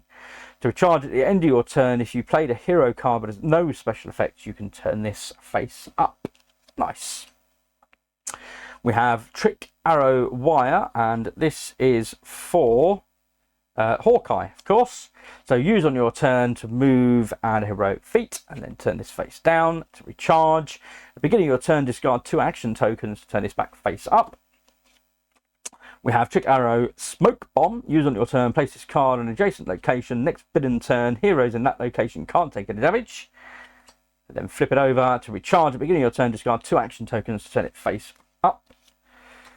We have Trick Arrow Pim Particles. Use on your turn, attach a stun token to a henchman in an adjacent location. Next bidden turn, their BAM is cancelled and the token is discarded. Then turn this face down. To recharge it, you can discard 2 action tokens to turn it back up. And then Explosion. On your turn, you can do an attack against up to 2 different targets in an adjacent location, then turn it face down. And you can discard 2 action tokens to turn it face up. Then we are on to Ghost Rider, the original. So use on your turn to attack against up to 2 different targets in your location, then turn this face down. To recharge, discard 1 card and 1 attack token to turn this face up. Oof, costly. Use on your turn to move, then flip it face down. This is his Hell Charger. To recharge, defeat 2 or more thugs in your turn to turn this face up. Nice. We've got Gamora's Godslayer. Used at the end of your turn, if you dealt any damage to a villain this turn, you may deal them further damage until they have reached half of their starting health value. Nice. Round it down. Nice. Okay, and recharge. When the villain hit by Godslayer is defeated, turn this face up. Okay. Quite sure how that works, but okay. Use on you. There are certain villains where that could come into play, though, certainly. So use on your turn, unpreventable. This is the Psy for Electra. Unpreventable attack against a target in your location. Then unpreventable attack against a different target in your location. Then turn this face down. To charge it, this one card and 1 action token to turn it face up. Okay, we have Daredevil's Billy Club. You may attack in your location. Then if you defeat 1 or more thugs, you can perform an extra attack. Then turn this face down. To recharge, you must discard 2 movements and a heroic feat to turn it face up. Cyclops Visor. Use on your turn if you didn't play a hero card with special effects. This turn, you may use attack actions in adjacent locations. Each hero in those locations take 1 damage, then turn this face down. Then it's removed from the game. We have Blade's Sword. Permanent. You may perform 1 free attack action per turn. If you don't perform at least 1 attack action during your action phase, you must discard 1 card at the end of your turn. If this card is turned face down for any reason, remove it from the game. Okay, Stormbreaker. Nice. So use on your draw card step, instead of drawing the top card of your deck, search for Stormbreaker card and draw it. Shuffle the deck. and turn this down. Recharge at the end of your turn. If you played a hero card with no special effect, you may recharge this equipment. Then we have Ebony Blade. Permanent. So this is for the Black Knight. You may perform one free attack action. If you don't perform an attack action this turn, during your action phase, you must discard a card. Okay, and if this card is turned face down for any effect, remove it from the game. We have Captain America's Shield, of course, for Sam Wilson. So you may use it on your turn to attack an adjacent area, or use on a villain turn. Ignore 1 damage dealt to you. To recharge at the beginning of your turn, you may discard a action token to turn it face up. We have the Starlight Sword. Permanent if performed at least 2 heroic feat or 2 attack actions during your turn. At the end of your turn, you may perform an extra action of the same type. If this card is turned face down for any reason, remove it from the game. We have the Sonic Cannon. Use on your turn to discard any crisis tokens on all thugs and civilians at an adjacent location and attack there. Then turn this face down. At the beginning of your turn, discard an action token to turn this face up. That's a very tasty weapon. Soul Sword. Use on your turn to draw, card step. Instead of drawing the top card of your deck, search for a Soul Sword card and then shuffle the deck and then turn this face down. Recharge at the end of your turn. If you played a hero card with no special effects, you can turn this back up the right way. We have Mordred's Causeway. So this will be for Elsa. Heroes in your location may move to the opposite location using a move action. If this card is turned face down by any effect, it is removed from the game. You have the Hellfire Chain. So this is for the Johnny Blaze Ghost Rider. Use on your turn to attack against up to 2 different targets in your location, then turn this face down. At the beginning of your turn, you may discard 1 card and 1 attack token to turn this face up. You have, of course, the Hell Cycle for the same character. On your turn, you may move, and then you can defeat 2 or more thugs on your turn to turn this face up at the end of your turn. We have the Patriot's Shield. Use on a villain turn to ignore up to 2 damage that you would take and turn this face down. And recharge at the beginning of your turn. Discard 2 action tokens to recharge that. We have Stature's Suit. Use on your draw step. Instead of drawing the top card from the deck, search for a Grow or Shrink card and draw it, shuffle the deck. And then to recharge at the end of your turn, if you played a hero card with no special effect, you can recharge.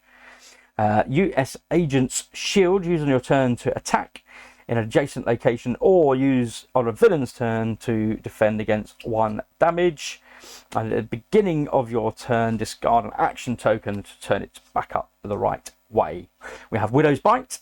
Attach a stun token to a henchman in your location, then turn this face down. Next villain turn, their BAM is cancelled and the token is discarded. At the beginning of your turn, discard 2 action tokens to recharge. Battle Battens for, of course, White Widow. Use on your turn, attack in a location, then if you defeat 1 or more thugs, then you may perform an extra attack.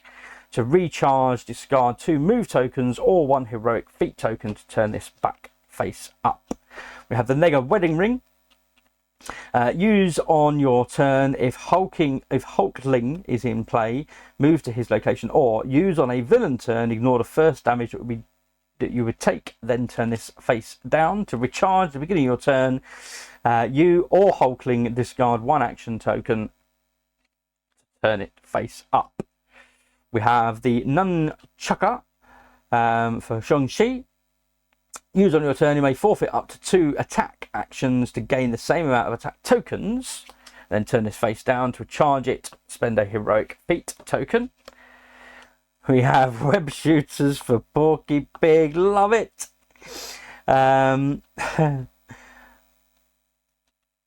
Spider-Ham, of course. Use on your turn.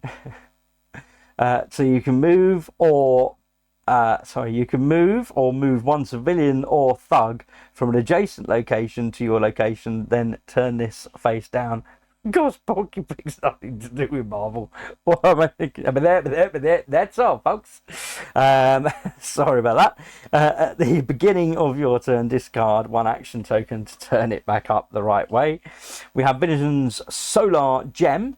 Use on your turn. If you are alone in your location, you can do 2 heroic feats or 2 attacks there. Nice. And then it's removed from the game, so a nice little one shot there. We have Defect Shields. Use on your turn. You can't take any damage at the beginning of your next turn.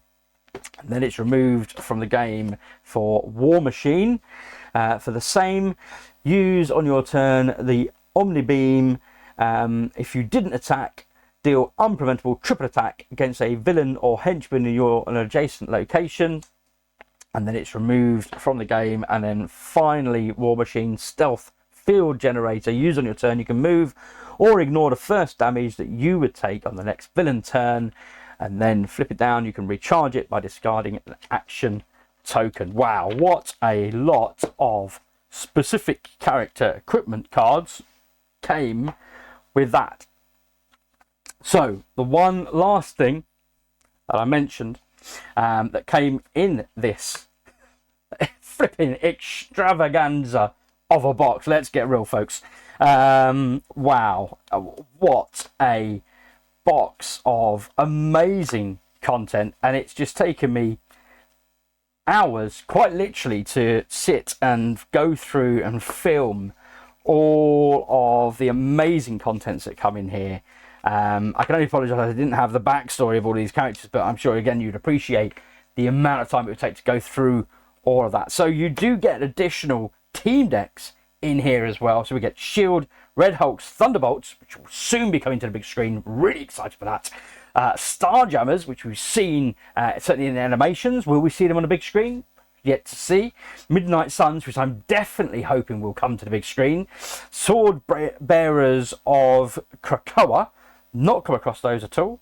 Dark Avengers, Young Avengers, which I heard being rumoured that is definitely being formulated and certainly alluded to in the films we've seen thus far and the post-credit scenes, and then Gen X. So let's have a look at the Shield deck first of all. So the team members include Agent Venom, Black Widow, Captain America Sam Wilson, Captain Carter, Falcon, Maria Hill, Mirage, Mockingbird, Nick Fury Sr., Quake, Songbird, Spider-Woman, U.S.Agent, War Machine, and White Widow.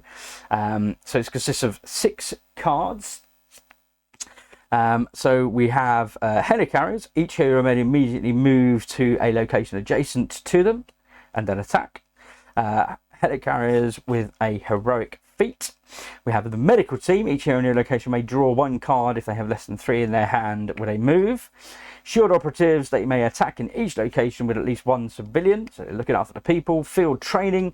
Until the next villain turn, heroes may use any action tokens as wild tokens. And then the bad one, political ties. As long as this card is face up in the team's display, heroes can't choose a card from the team display other than this one. When played in a storyline, this card can be turned face down. So sneaky peek there. I'm not going to go through all of these, but it gives you an idea of the flavour. And what you would do is you would have these, you would shuffle them up, you would reveal 2 cards to appear, not that one obviously, in the display. And on your turn, instead of choosing one of your hero cards that you would put down, you could choose one of these cards to place into the storyline instead and do what it says. And then obviously, as you've seen with that negative one, it says when that one gets turned up, you have to choose that particular card. And there'll be similar negatives and lots of positives in every single one of the team decks that are here. How about if I just run through the Midnight Suns as a final? So again, I'm really excited because we've seen, of course, a lot of these characters already on either the big screen or the Disney Plus TV shows now. So we've got Blade, Darkchild, Doctor Strange, Elsa Bloodstone, Ghost Rider Johnny Blaze, Iron Fist, Man-Thing, Moon Knight, Morbius, Werewolf by Night, and Wong. Let's have a look at their cards. So Mystical Teleportation, move all heroes to any single location before Wild. Hell Cycles, each hero may move to any location of their choice and perform a heroic feat. Mystical Countermeasures, do a wild in each location with 1 or more heroes, then do a move. Wild Hunt, attack in each location with 1 or more heroes and then do a move. the power of the 9, and you can do a heroic feat in each location with 1 or more heroes and then do a move. And then finally the baddie hurts like the devil himself. As long as this card is in the team display, heroes starting their turn with 2 or more cards in hand must skip their draw step. Ooh, and then played to the storyline, it's face down. Okay, that is it, folks. What an absolute mammoth amount of content. Just leave you staring at the blank table. Apologies, so rude of me. Like, you've not done enough of that throughout this video. I apologize. Yeah, I mean, you can kind of see I've got a lot of content out here. Yeah, tremendous amount of content in that box. Lots of villains, lots of team ups, lots of new ways to play, and even just with the heroes themselves, lots of additional nuance. Really excited for everything that's in here. It is just going to bake my noodle having to flip and remember, oh, and I'll do this and I'll do that, and I've got that in play and I've got this here, and woo, I'm loving it, folks. Okay, thank you if you are still with me at this point. Thank you. Maybe you've got away, come back again, but I've absolutely loved going through all this content. I mean, it's just absolutely stirred my enthusiasm and passion once more and evermore to get this to the table, get through this amazing content. I say get through this like it's a negative thing, but yeah, just experience all the wonderful variety and gameplay that's just being unlocked and unveiled in this wonderful game. Loving it. Thank you, CMON. Thank you to all you guys who've stuck with me, maybe, to this point. If you have, well done. Thank you. Really appreciate it. If you've liked this video, please hit that like button. If you want to encourage me to keep making stuff like this and maybe like, no, I'm done, mate. I'm done. Sorry, Raymond, I'm out. But if you do want to see me continue to make content like this, please hit that subscribe button. It really does continue to encourage me to produce this content. Otherwise, just to say thank you very much for watching, and I'll hopefully see you back at the table in the near future. Thank you. Bye.